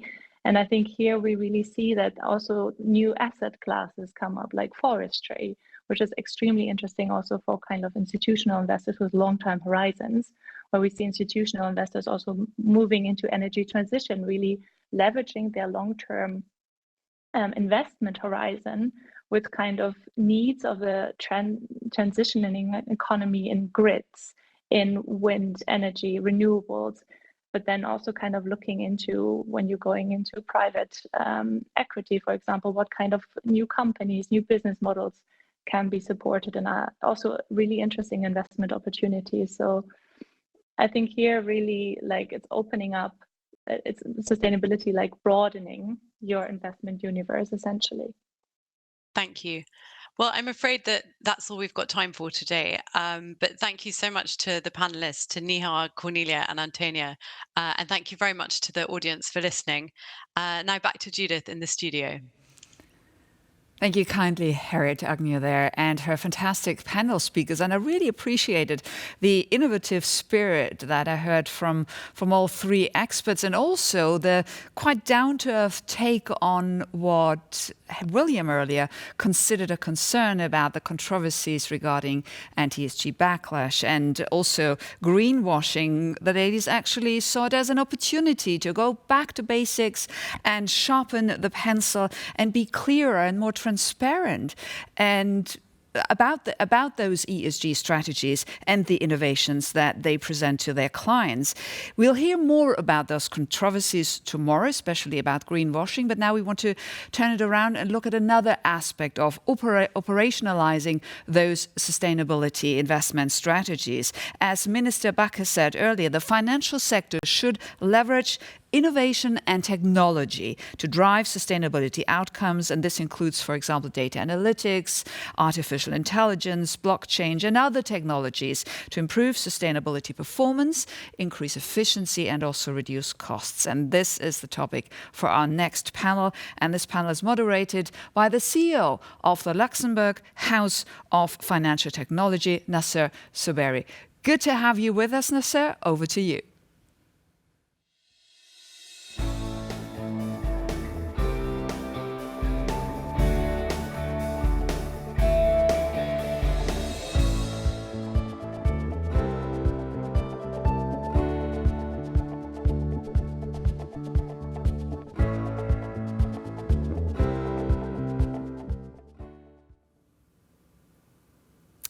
Good morning, everyone. We're here to talk about sustainability and technology, and I have a fantastic set of panelists that I will now introduce to you. Katherine Forster is the Executive Director of the Green Digital Finance Alliance. Katherine is a former diplomat that specialized in climate change and human security, and she has been spearheading multi-stakeholder innovation across technology, policy, finance, and sustainable development for over 30 years. She serves on a multitude of boards related to financial services, circular economy, and sustainability. Next up, we have Kahn. Kahn is joining us today from Dubai. Neha is the chair of the MENA FinTech Association and is a leading FinTech leader in the MENA region. He was awarded the MENA's Future FinTech Leader by the Central Bank of the UAE and Abu Dhabi Global Markets. He has been a serial FinTech founder and investor, and for the past few years has been putting a real focus on sustainability in his personal life as well as in his business interests. And last but not least, we have Alexander Stevens, who is the founder and CEO of GreenEMEA. GreenEMEA is a Brussels-based RegTech or regulatory technology company that provides sustainability reporting software and codifies green finance taxonomies that are being adopted across jurisdictions worldwide. Previously a New York bar attorney, he served in DG FISMA at the European Commission. I know he was actually involved in working on the EU green taxonomy as well, which puts him in good stead to run his business. Panelists, thank you and welcome. I hope you're all doing well. I wanted to jump straight into a deep question, I think. As we've heard previously, and I think has been on the tips of everyone's lips for quite some time, ESG data. I think one of the biggest challenges in relation to sustainability is how we will collect and utilize the data that is required in order to perform the checks and reports that need to be put together in order to meet various sets of regulations. What do you see as the biggest challenges financial institutions and their customers are facing today related to ESG data, and how do you feel technology, specifically FinTech, can help to overcome these challenges? Maybe we'll start with Alexander. Okay, well, thanks for having me. Well, when you look the key trend in the past 5 years is sustainable finance is now more and more regulated. Disclosures are standardized, with green taxonomies being adopted across the world. And what that means in practice is that if you're a corporate, for example, in Europe, and have more than 250 employees, that's about 49,000 corporates, you will have to perform a sustainability reporting on a yearly basis. And that means fetching all the relevant data, structuring it, consolidating it, and create the official report. Into the taxonomy itself, the European taxonomy, you have 2,500 data points across all activities. And so that means as a corporate, you need to make sure you apply the right methodology and you fetch that data. When you're a financial institution, if you're a bank, you will have to screen your loan book, calculate what's the green asset ratio of your loan book. That means going to every single of your corporate customers, go through all your mortgage loans, car loans, and fetch this relevant data, apply it to the screening criteria of the legislation, and then determine whether it can be considered sustainable or not. Consolidate all the figures and generate the overall GAR or green asset ratio for your loan book. And so that's huge complexity. It means you as a bank having to systematically do the due diligence, making sure the data is accurate enough, making sure you have applied all the right methodology within the legislation, all the calculations, and disclosing that on a yearly basis. So this complexity definitely can be solved with technology. You can offer your corporate customers interfaces where they can instantly identify what are the data points they need to submit to share, provide them additional info to understand how exactly this can be collected and submitted, and scale this across the thousands of corporate customers that you have, and also mutualize this effort with all the other financial institutions that need to perform the same reporting. When you think about it, you as a corporate today will have to share this data with every single bank, every single investor, regulator, multiple times. So what about mutualizing this effort, reducing the duplication of work, and doing it once so that the entire market has access to the relevant information? Thank you for that, Alex. And Neha, can tell us a little bit about what you're seeing around data and with some examples potentially from the MENA region. In terms of data, Nasser, it's a very great question. Data laws have always been in our part of the world, firstly, a lot more different versus what you would see in EU, right? So businesses operating in a certain country are required to basically have on-prem cloud solutions, which means data is not really allowed to flow out one. So that's one part of the puzzle, right? The second thing that I would say in terms of as I mentioned earlier, in terms of the approach that the companies and the businesses are now taking is at least having a stronger understanding of what sort of data sets they need to have as an organization to be able to understand what has been their overall, I would say, environmental and their social impact. Because at this point of time, I would say, compared to other parts of the world, the region has, I would say, awakened slowly, but now it's catching up quickly because of what's happening in terms of COP28, where there's more awareness between the organizations to start deploying the solutions. Now, this is done in two manners over here. The first manner that we see over here is on the customer side. The customer is demanding it on a retail level, right? So I'll talk from the retail perspective. We did a survey lately, and around 81% of the consumers in the region today would actually want to see the ESG data on a retail level, right? When I say ESG data, that's of course your environmental and your impact that you have as a customer. So which means the customer awareness is quite high. When the customers demand it, then typically do the corporates have the capability to be able to give that data to the customer?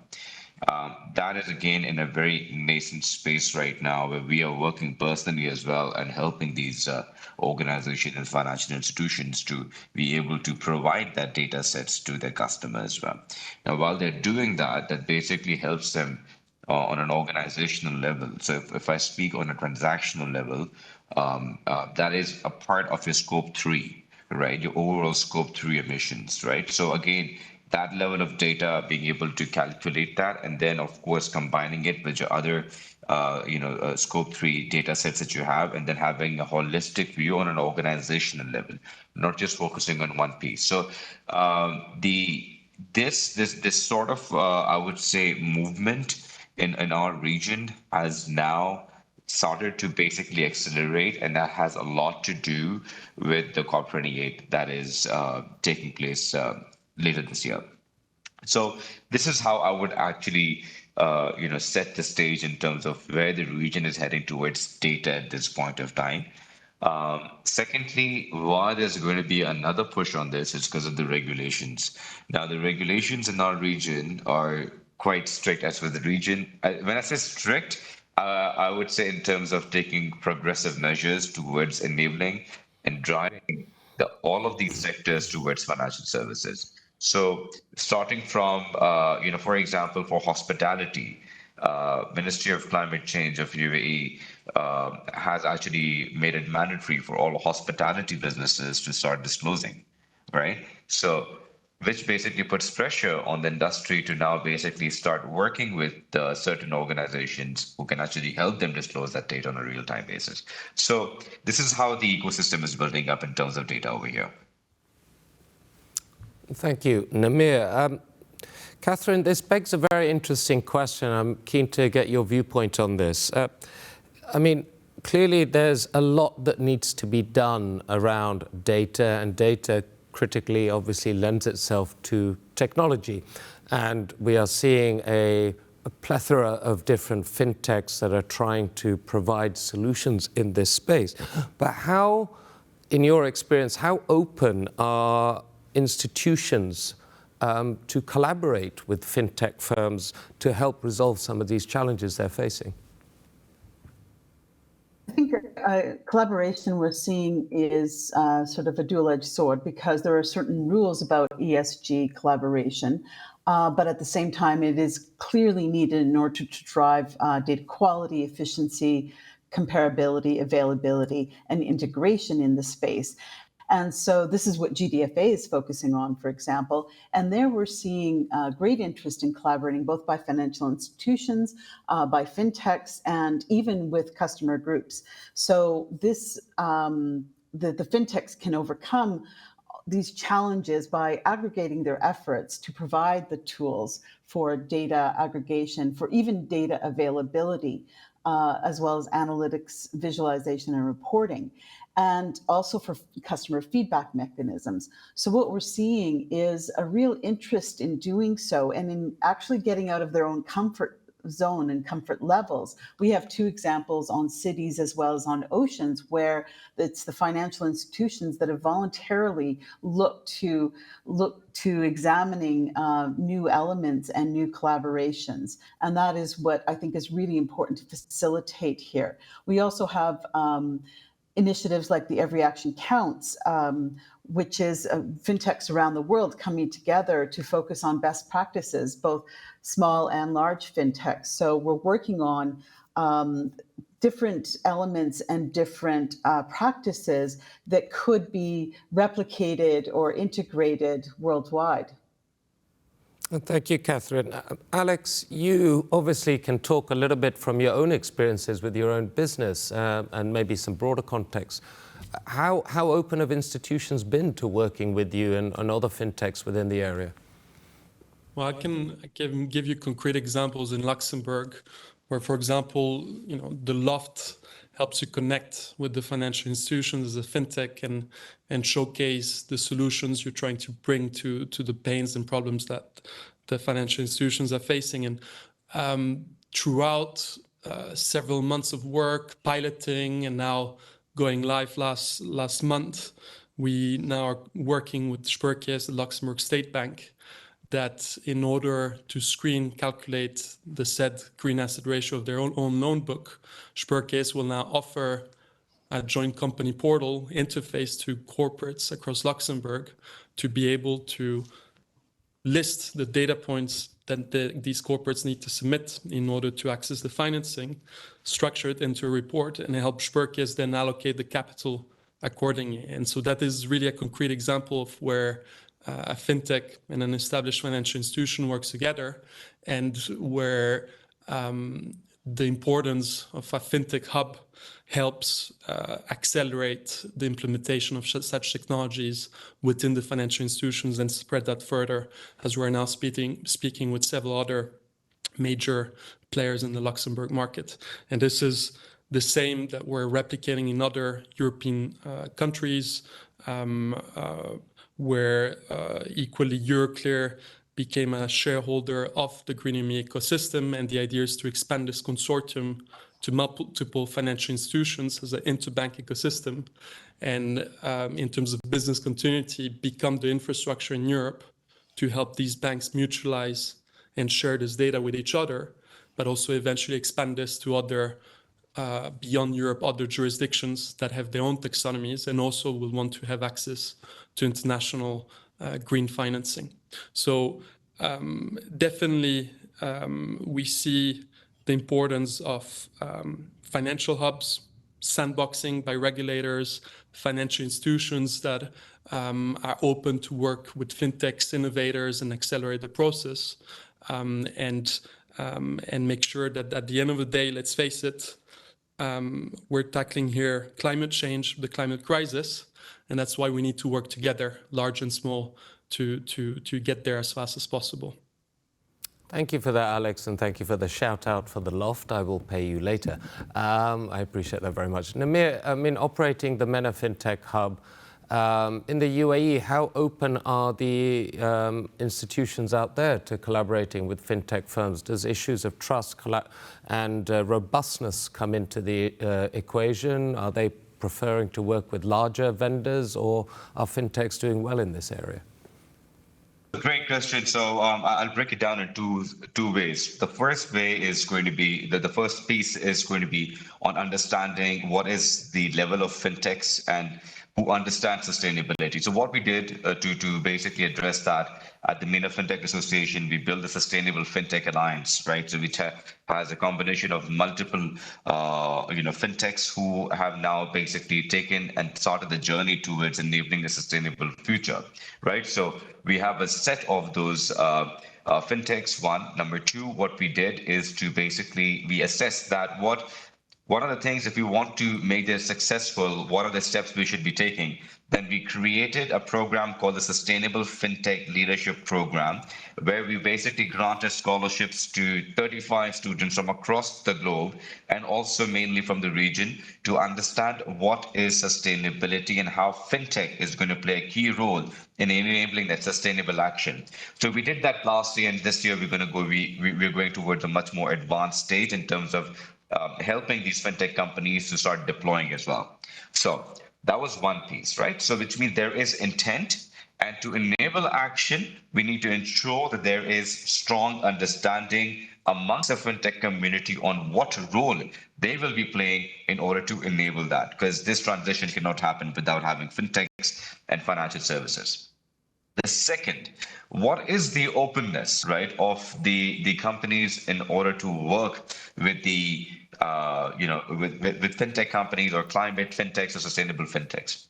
The primary thing is understanding.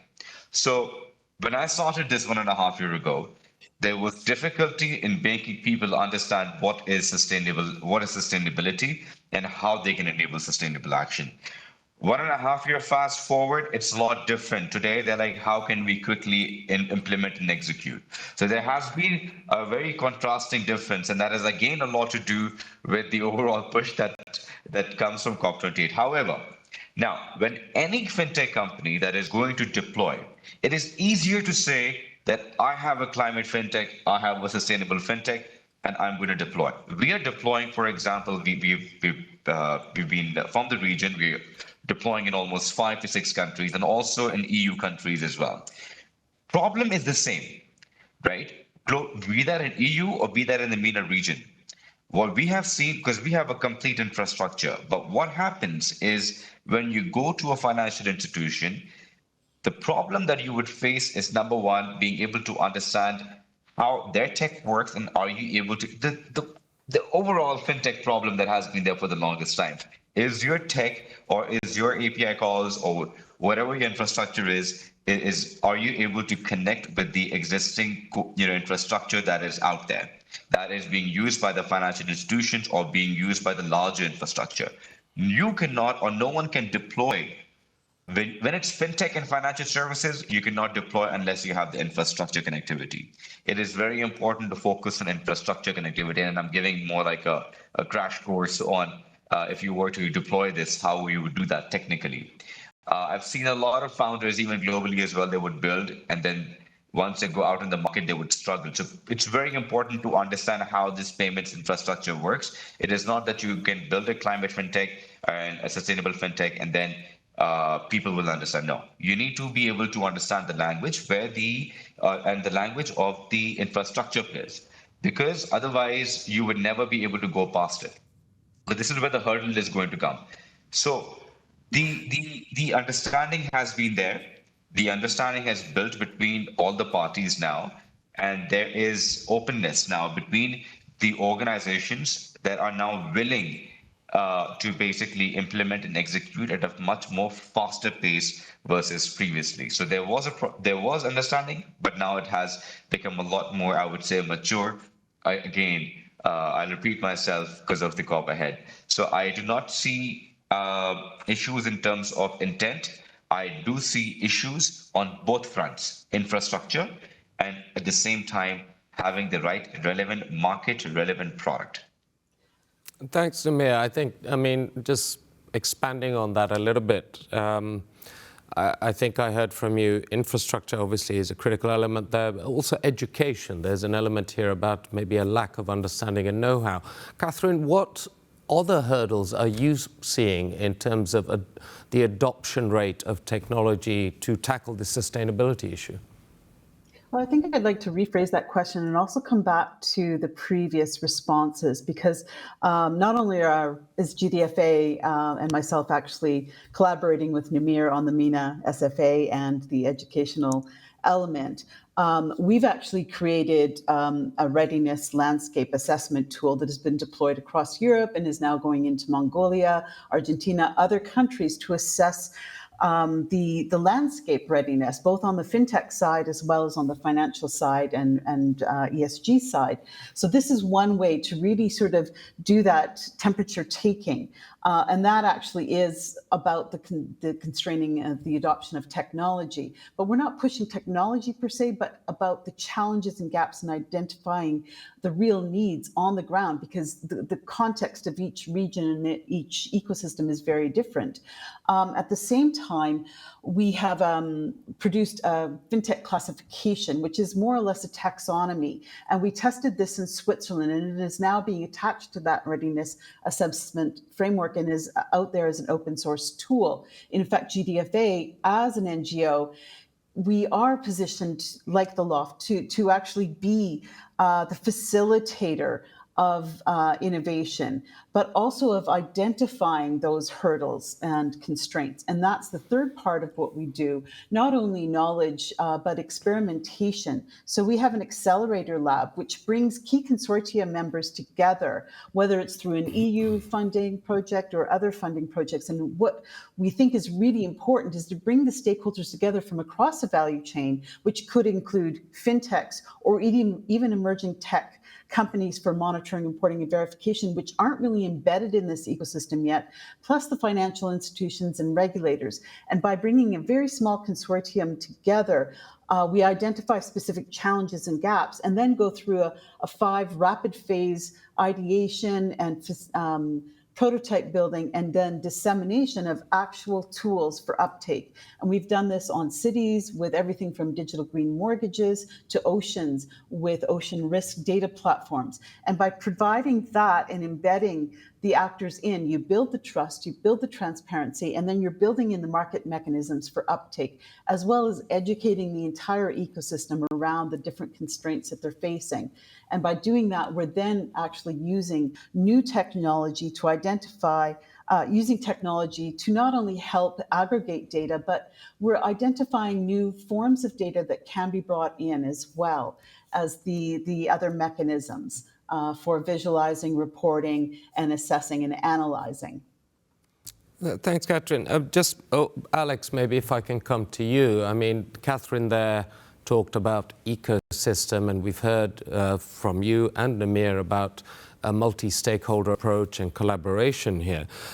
Maybe we could turn a little bit to sort of some two other key elements of delivering and being successful with sustainable finance, the supervisory bodies and the customers. How have you seen them driving the adoption of technology? Are they having an impact, do you think, in making institutions move forward and move forward faster?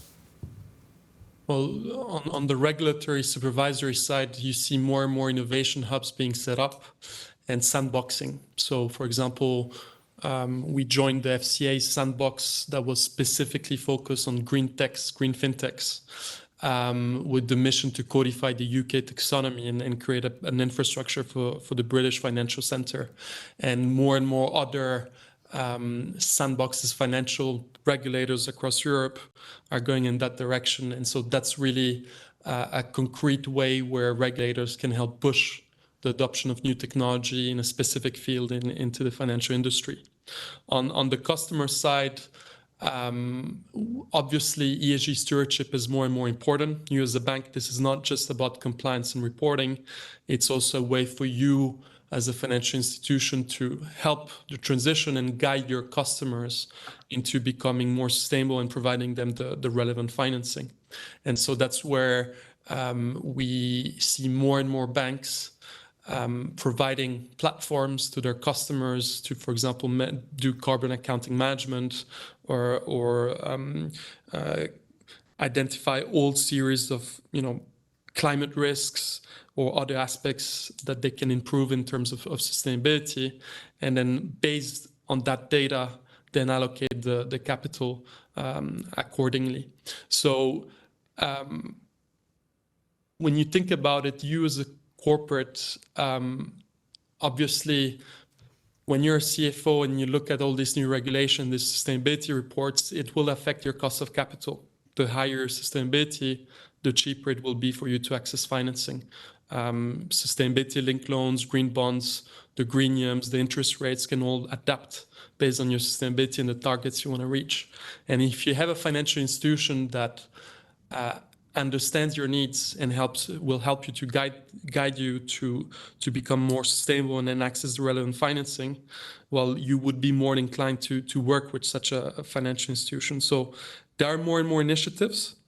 And I would also add a point on corporate VC funds of established banks that now more and more launching challenges or investing into green fintechs across Europe, and also co-investing across corporate VCs into the same initiatives to have common ecosystems and infrastructures that all the banks can use together. Thanks, Alex. Katherine, Neha, and Alex, we have actually run out of time, but I'm going to squeeze in one last question, if you could be brief on this, which I would like you all to answer. What are your top 3 actions that you believe can be taken to spearhead and drive forward more adoption of technology in relation to sustainable finance? Maybe if we start with you, Neha. Technology adoption for me comes with mindset. I mean, it's an issue we had previously, fintech, when we were deploying fintech solutions, that fintech is enabled with mindset. To enable, you have the right, today we have all the right tools available. The important thing is for businesses to understand the importance and the urgency of how and why we need to do what we're doing. Right, so technology adoption, ample of solutions already available. You have innovators, disruptors who are making it a lot more easier for businesses to start this journey. What is important is for businesses to realize how important it is for them to stay relevant. We had this Kodak moment twice already, right? Even for the last one was for financial services, which led to the rise of neobanks and which led to the rise of fintech players. This is another rise, which is going to be focusing on every single business. to either disrupt and become sustainable, otherwise you will completely become irrelevant. So technology adoption is there, technology solutions are there, digital infrastructure is available. What is important is intent. Okay, thank you. And Katherine, your top 3 actions that we need to take. My top 3 actions include not only enhancing the ESG data quality and standardization, but identifying key and new data sources and creating open platforms, bringing in new data. Strengthening regulatory frameworks is the second one, to incentivize sustainable practices and promote transparency. And the third is the promoting and supporting of collaboration among these stakeholders across value chains and regions. A lot of lessons to be learned. We have the technology, we have the solutions, but we need more of this type of hub, blended finance, innovation programs to drive that innovation in a trusted space. Thank you, Katherine. And finally, Alex, your top 3 actions. First, standardization. So for example, how do you digitally tag all this ESG data and make sure that it can be used across the different legacy systems of the different financial institutions and exchange? XBRL is one. Second is mutualization of efforts. We'll go faster together instead of having a series of various initiatives that are quite similar, and more consolidation is needed. So that's why a common infrastructure and open platform can help accelerate the process. And third is international interoperability. Indeed, Europe was the first to set, taxonomies and sustainable finance reporting, but this is happening in 24 other countries around the world. 24 taxonomies have been adopted or are on the way of being adopted. And that's where we need interoperability, mutual recognition of these taxonomies so that you don't have to go through each of them. And green financing then can also flow across international capital markets. So standardization, mutualization of efforts, and international interoperability. Alex, thank you very much. Neha, Katherine, thank you for your fantastic insights. That's the end of our panel today. I hope you've enjoyed it. I will hand back to Judith. Thank you kindly, Nasser Zawahiri there with his excellent panel speakers. And as we just heard, fintech can indeed help address the complexities that financial providers are wrestling with when it comes to operationalizing their sustainability strategies, whether that's related to gathering data, complying with regulation, and indeed providing the ESG data that their clients might wish to see. And that takes us straight to our final panel for today, which is about the sustainable product journey. As you may be aware of, many clients out there may be interested in sustainable finance, but they're not quite yet aware what sustainable products are, what their core characteristics are, and what their options are when it comes to different sustainability strategies. And this is what our final panel is going to explore more in depth, the dynamics of this sustainable product journey and what it means for client engagement and how to build trust in sustainable products.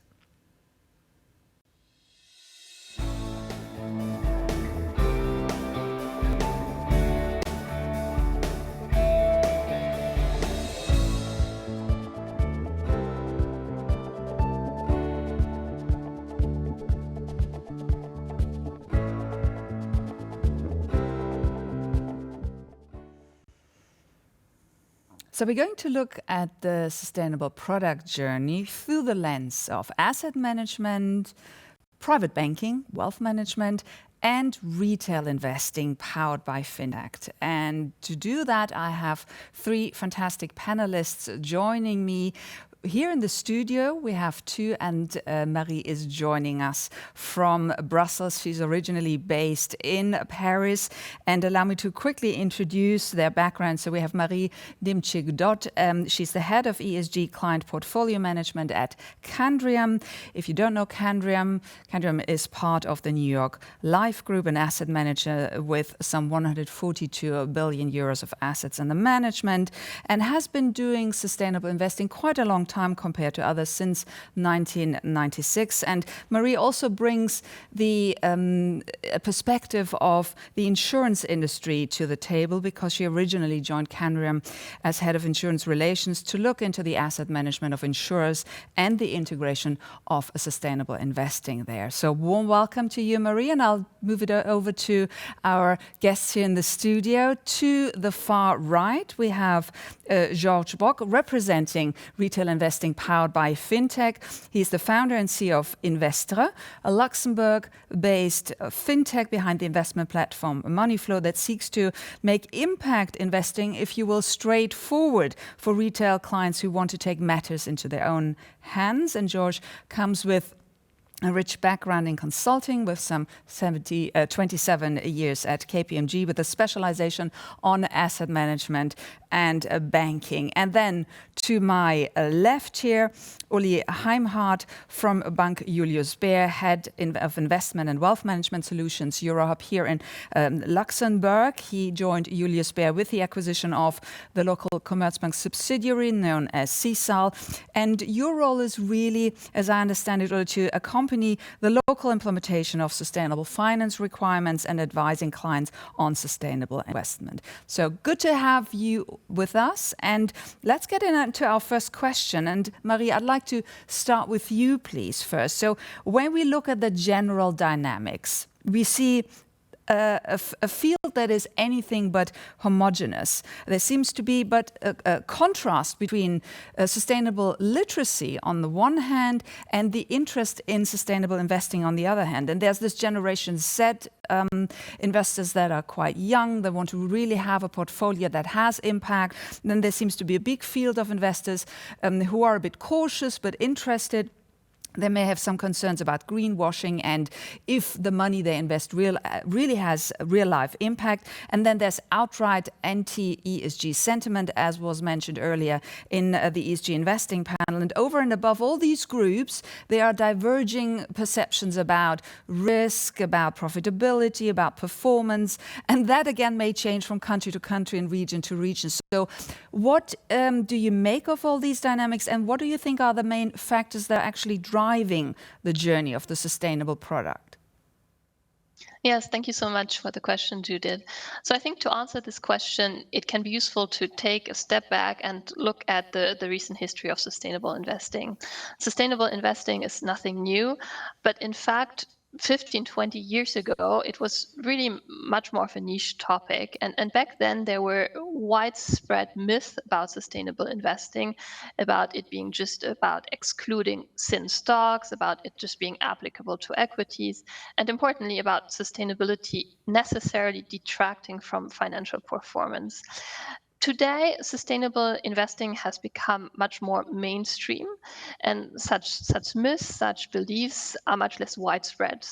Both practical experience and also empirical and academic research have dismantled these beliefs to a great extent.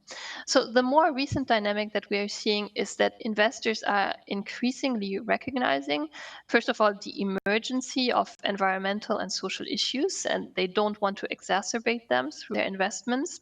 But also, and I think very importantly, investors are seeing that considering sustainability factors when investing is necessary for them to reduce the material risks in their portfolios. And these material risks can, of course, have important financial consequences as well.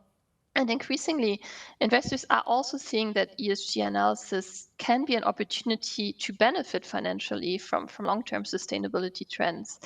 And then especially institutional investors, of course, are also driven by regulation and by changing end consumer demand. So insurers, for example, are recognizing that the buyers of insurance products today are increasingly looking at sustainability in their purchasing decisions. So overall, really, the long-term trend in demand has been positive. However, what we're seeing at this very moment, of course, is that sustainable investing is such an important trend in the financial space. There's a multiplication of product, an increase in regulation, a multiplication of terminology. And these things are probably growing at a faster rate than is sustainable finance literacy. And that, in fact, introduces some confusion and some concerns that you are mentioning, notably around greenwashing. So I think as providers of sustainable investment products, we need to be very clear and very transparent about the objectives and the construction of these products. We need to make clear how we assess sustainability in order really to hinder and to deconstruct some of the misunderstandings about what actual sustainability mean, what the impact of sustainable products or sustainable labeled products can be on the environment and society. And we need to be very clear about how we can reconcile sustainability with financial objectives. So I think there's a real need for clarification at this particular point in time in order to support this long-term positive trend in demand. Terrific. That was quite comprehensive. Thank you, Marie-Georges. Allow me to bring you in. What is your perspective coming from the fintech angle? Yeah, fintech angle, but also, and let me be a little bit more philosophical at the end of the day, is the reaction to the economic activity and the consumption that we had, like loss of biodiversity, climate change, and so on. That brings us to this ESG movement, which I believe is extremely powerful. Now, there is a big appetite of changing this in society, and that's why we come from a societal move. And of course, in order to change society, you can have a democracy, an election, you can have consumption, but long neglected was investing. Investing is a way to create a society in which you want to live. And I think here we have the chance to move from the typical shareholder to a stakeholder. Or let me express it the other way around. It's to give the capitalist system a purpose, a new purpose, which so far was only gaining money. So now it's going to be gaining money, but also making sure that it doesn't harm the environment we want to live in the future. So that is, I believe, what really drives this. Now, we should not also miss one chance. If we speak about shaping a society, everybody has to participate. And that's something that is driving really, I think, a lot of fintech companies really to make this movement more democratized around finance. That means make it more inclusive, but also get the people engaged and empower people for their decisions. And I believe that is really what ESG can do to a capitalist system that so far has been a little bit too exclusive and not inclusive enough, not participative enough. Interesting perspective, and Minister Backers mentioned that to that effect as well, and she also said using finance as a power for good. So, Uli, what is your take on these dynamics and the factors driving sustainable investing from the client's perspective? Yeah, actually, I think that the financial industry should not limit the discussion around sustainable finance and sustainable investing to the mere fulfillment of regulatory requirements, but rather embrace this unique opportunity to be close to our clients, to guide them through the jungle of different investment solutions, and just to create value beyond wealth. That's, for me, ESG investing, or ESG, needs to become DNA of our investments. And here it's so simple. How we invest today is how we will live tomorrow. And this is actually a kind of guiding principle to me and to Julius Baer. So, if I may stay with you, Uli, how do what you describe translate into client engagement, and how do you talk to your clients about sustainable investing, especially when it comes to return versus impact? Or I could also ask the other way around. Are they willing to sacrifice returns for impact? Not at all, not at all. And if you ask me, sustainable investing does not actually, and performance doesn't exclude each other. It's rather the opposite. Clients can and should expect both, because sustainable investing is not to be confused with philanthropy. Let's put it this way. And in 2020, one of the most challenging years for the financial industry. We have actually seen that especially ESG-compliant portfolios proved to be more resilient. Of course, they couldn't completely elude from the developments, but compared to plain vanilla portfolios, they were much more resilient. And over a time horizon of 5 or 10 years, I'm so much convinced ESG-compliant portfolios will pay off and outperform their equivalents. Interesting perspective. So ESG investment are more resilient, but clients don't want to sacrifice returns. Marie, how do you see these dynamics that you described earlier for client engagement, and also how do you talk to clients or advise who you're talking to talk about return versus impact and profitability? Yes, absolutely. And I think the way you ask the question is very important. I think it's really the responsibility of the product provider to engage those conversations. We talk to 3 points with our clients. We first talk about how the consideration of ESG factors in investment decision can reduce the negative impact on their portfolio, on the environment, on society. But then very importantly, the second point is how can these ESG considerations help identify and then mitigate sustainability risks, be they physical risks or transition risks that negatively affect the financial value of their portfolio. And thirdly, and increasingly important, how can sustainability analysis also help us identify and benefit from long-term sustainability trends that can lead to new pockets of growth in the economy. So you see, for us, it's really about the reconciliation of sustainability with return, but not only with returns, it's about risk and returns.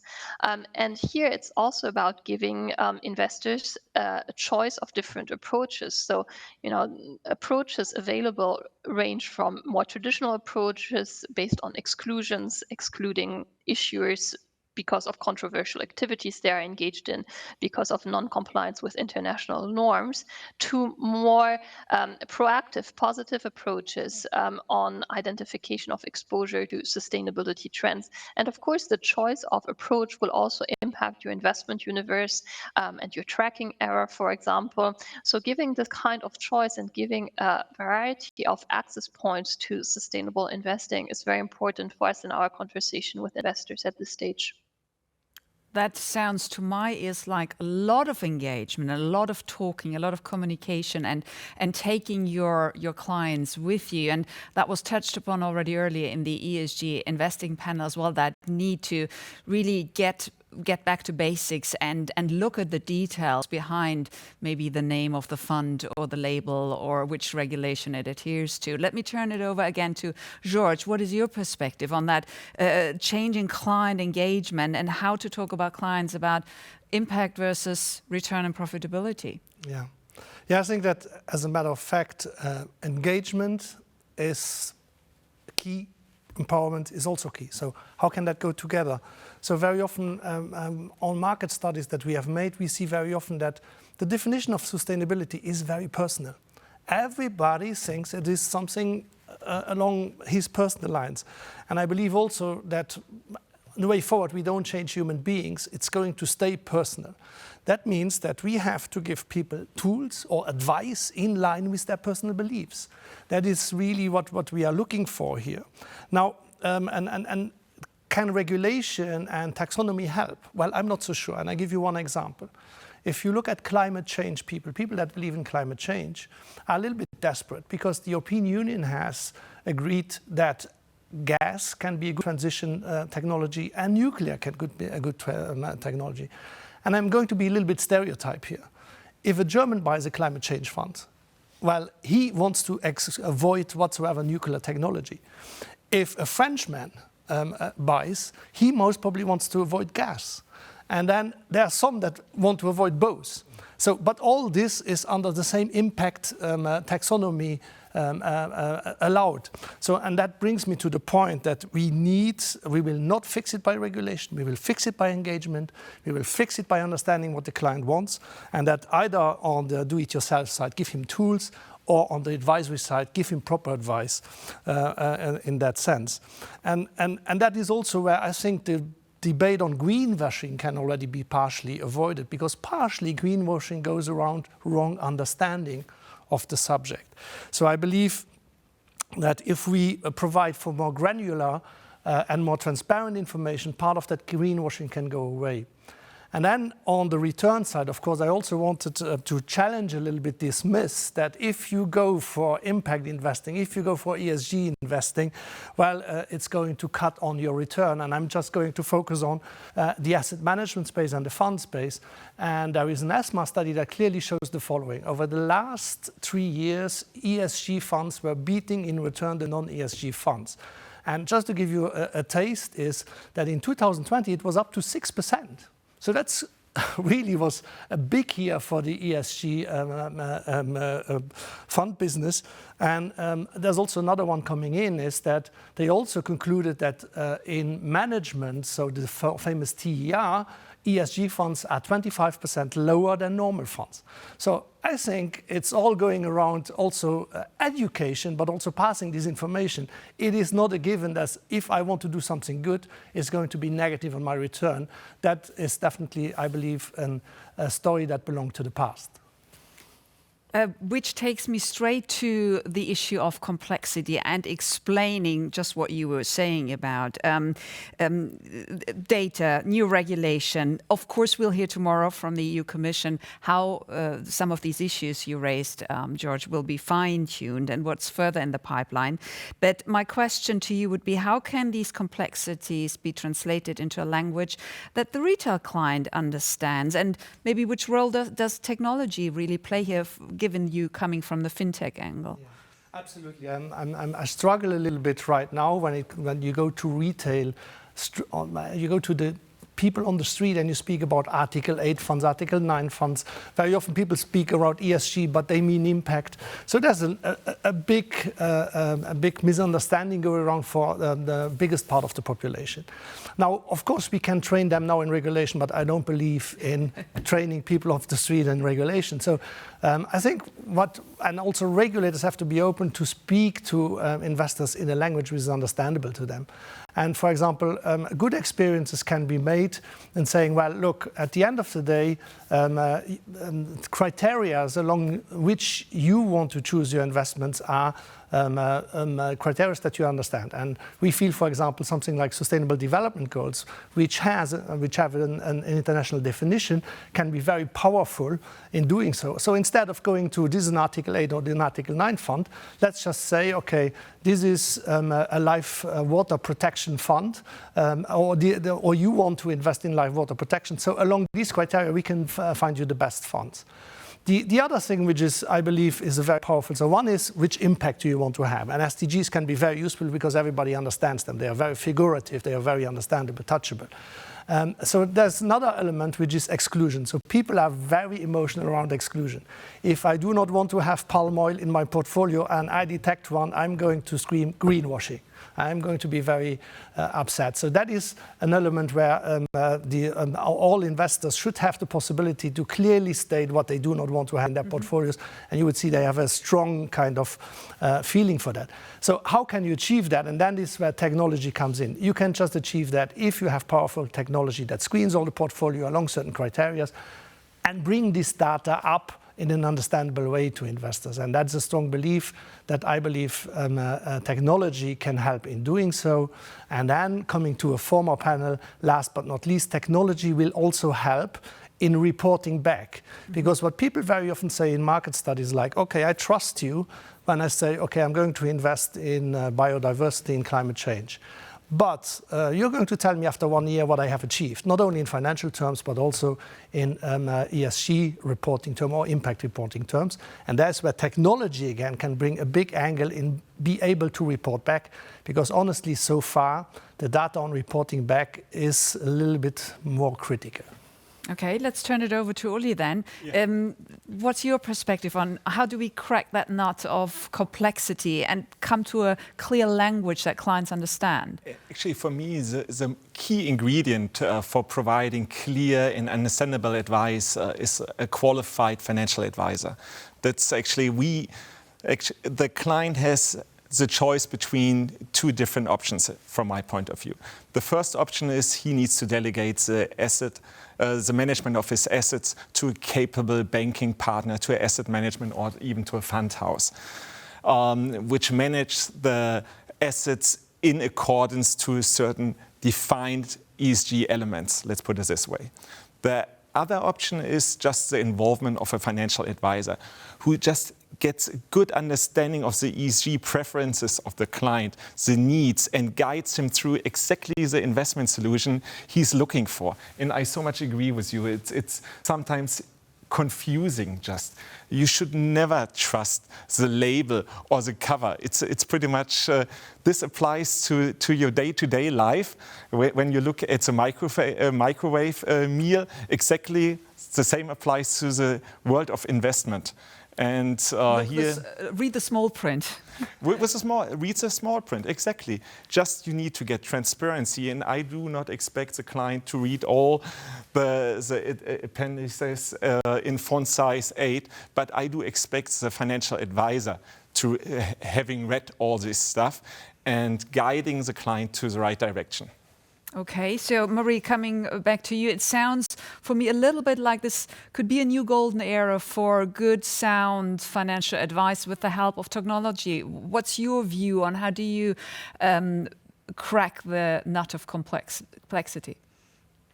Yes, I think there are several levers that we can use to crack this issue. I think first and foremost, we need to admit and just recognize the complexity of ESG and the fact that there is no one universal definition of what sustainability or ESG means. And then I think we need to look at regulation. Regulation is helping us when we talk about SFDR, for example. There's lots of debate around Article 8, Article 9. We need to, I think, embrace what regulation is offering us, which is certain templates, certain standardized indicators for reporting. But we also need to be conscious that European regulation is most often principles-based, so there's lots of room for interpretation. Today, for example, even though we have criteria for Article 9, Article 8 funds, the underlying methodologies through which a product provider arrives at a definition of a sustainable investment or of an investment that achieves certain environmental or social objectives is still for each product provider to define and to explain themselves. So there's lots of heterogeneity here, and I think we need to go beyond the disclosures that we are required from a regulatory perspective and deliver that additional explanation on our underlying methodologies proactively. Then I think at product level too, we have some work to do on reporting, especially on the retail side. ESG comes with a lot of indicators that are often science-based, that are often required for regulatory reporting purposes. But we can translate these indicators into much more tangible, concrete indicators for the retail space. So for example, instead of just reporting on CO2 emissions, we can also report on the equivalent that the saved CO2 emissions sustainable product represent, for example, in terms of plane trips or cars on the road. So to make everything a little bit more tangible and translate the real world impact that we are having. And then I think another very important lever is to really push for better data. One of the key challenges today with sustainability is the bottom-up fundamental data on issuer side. And here we need to conduct dialogue with the companies that we're invested in to push for better non-financial disclosures. And the more material, the more high quality the data is, the more significant, the more material our sustainable products will be as well.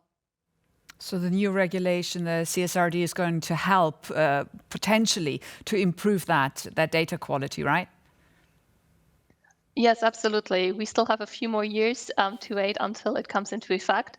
But ideally, in the end, we'll have this triptych of CSRD, which is giving us better data, at least in Europe, the taxonomy, which gives us a framework for interpreting this data, and then SFDR, which will give more homogeneous reporting frameworks for all.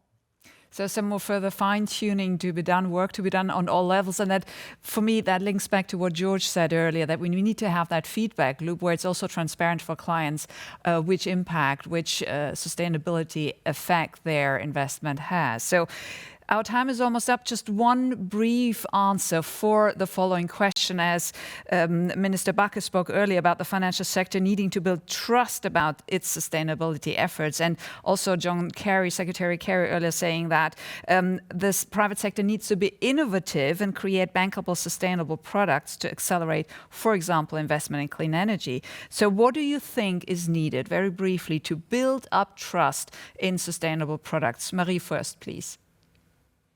Yes, I'd here again speak about being innovative and building up data. For a long time, especially in the past few years prior to the COVID crisis, sustainable investing has been very much focused around the E factor, in particular around climate change and in particular around greenhouse gas emissions. I think we need to now look at other indicators that we need when we think about matters like biodiversity, for example. We can't rely on one indicator like we do for CO2 emissions or greenhouse gas emissions. We really need to build up asset level data here.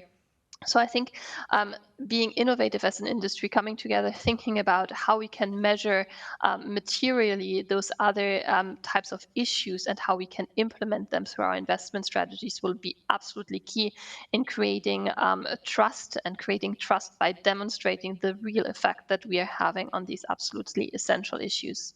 Terrific. George, what's your take? How to build trust? Well, how to build trust? I think how to build trust is engage really with a larger population out there, bring them on board and bring them on board in a way that they can understand what we want to achieve. I think that is really one part of the trust thing. It's this dialogue going on between what do you want, what do you understand, and what I bring to your table, and matching these three. So developing better asset level data, engaging with the clients. And Uli, you have the last word. Actually, I would very much appreciate if the financial sector becomes a bit more inventive, more creative when it comes to sustainable product solutions. And on the other hand, I would appreciate if the regulator becomes a bit more flexible, because the number of impact solutions, for example, is still very low. And here again, we need to find ways how we grant retail investors access to impact solutions, to direct investment opportunities.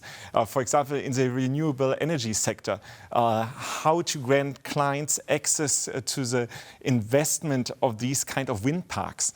This is actually all still a challenge which we need to overcome in order to really accompany and facilitate this super and mega trend, which is going to accompany us with the next couple of decades. Absolutely, absolutely agree with you. So thank you very much for this terrific conversation. Ulrich, Heimhard, George Bock and Marie Nimczyk-Dott. Thank you for this panel, and that's a wrap for today.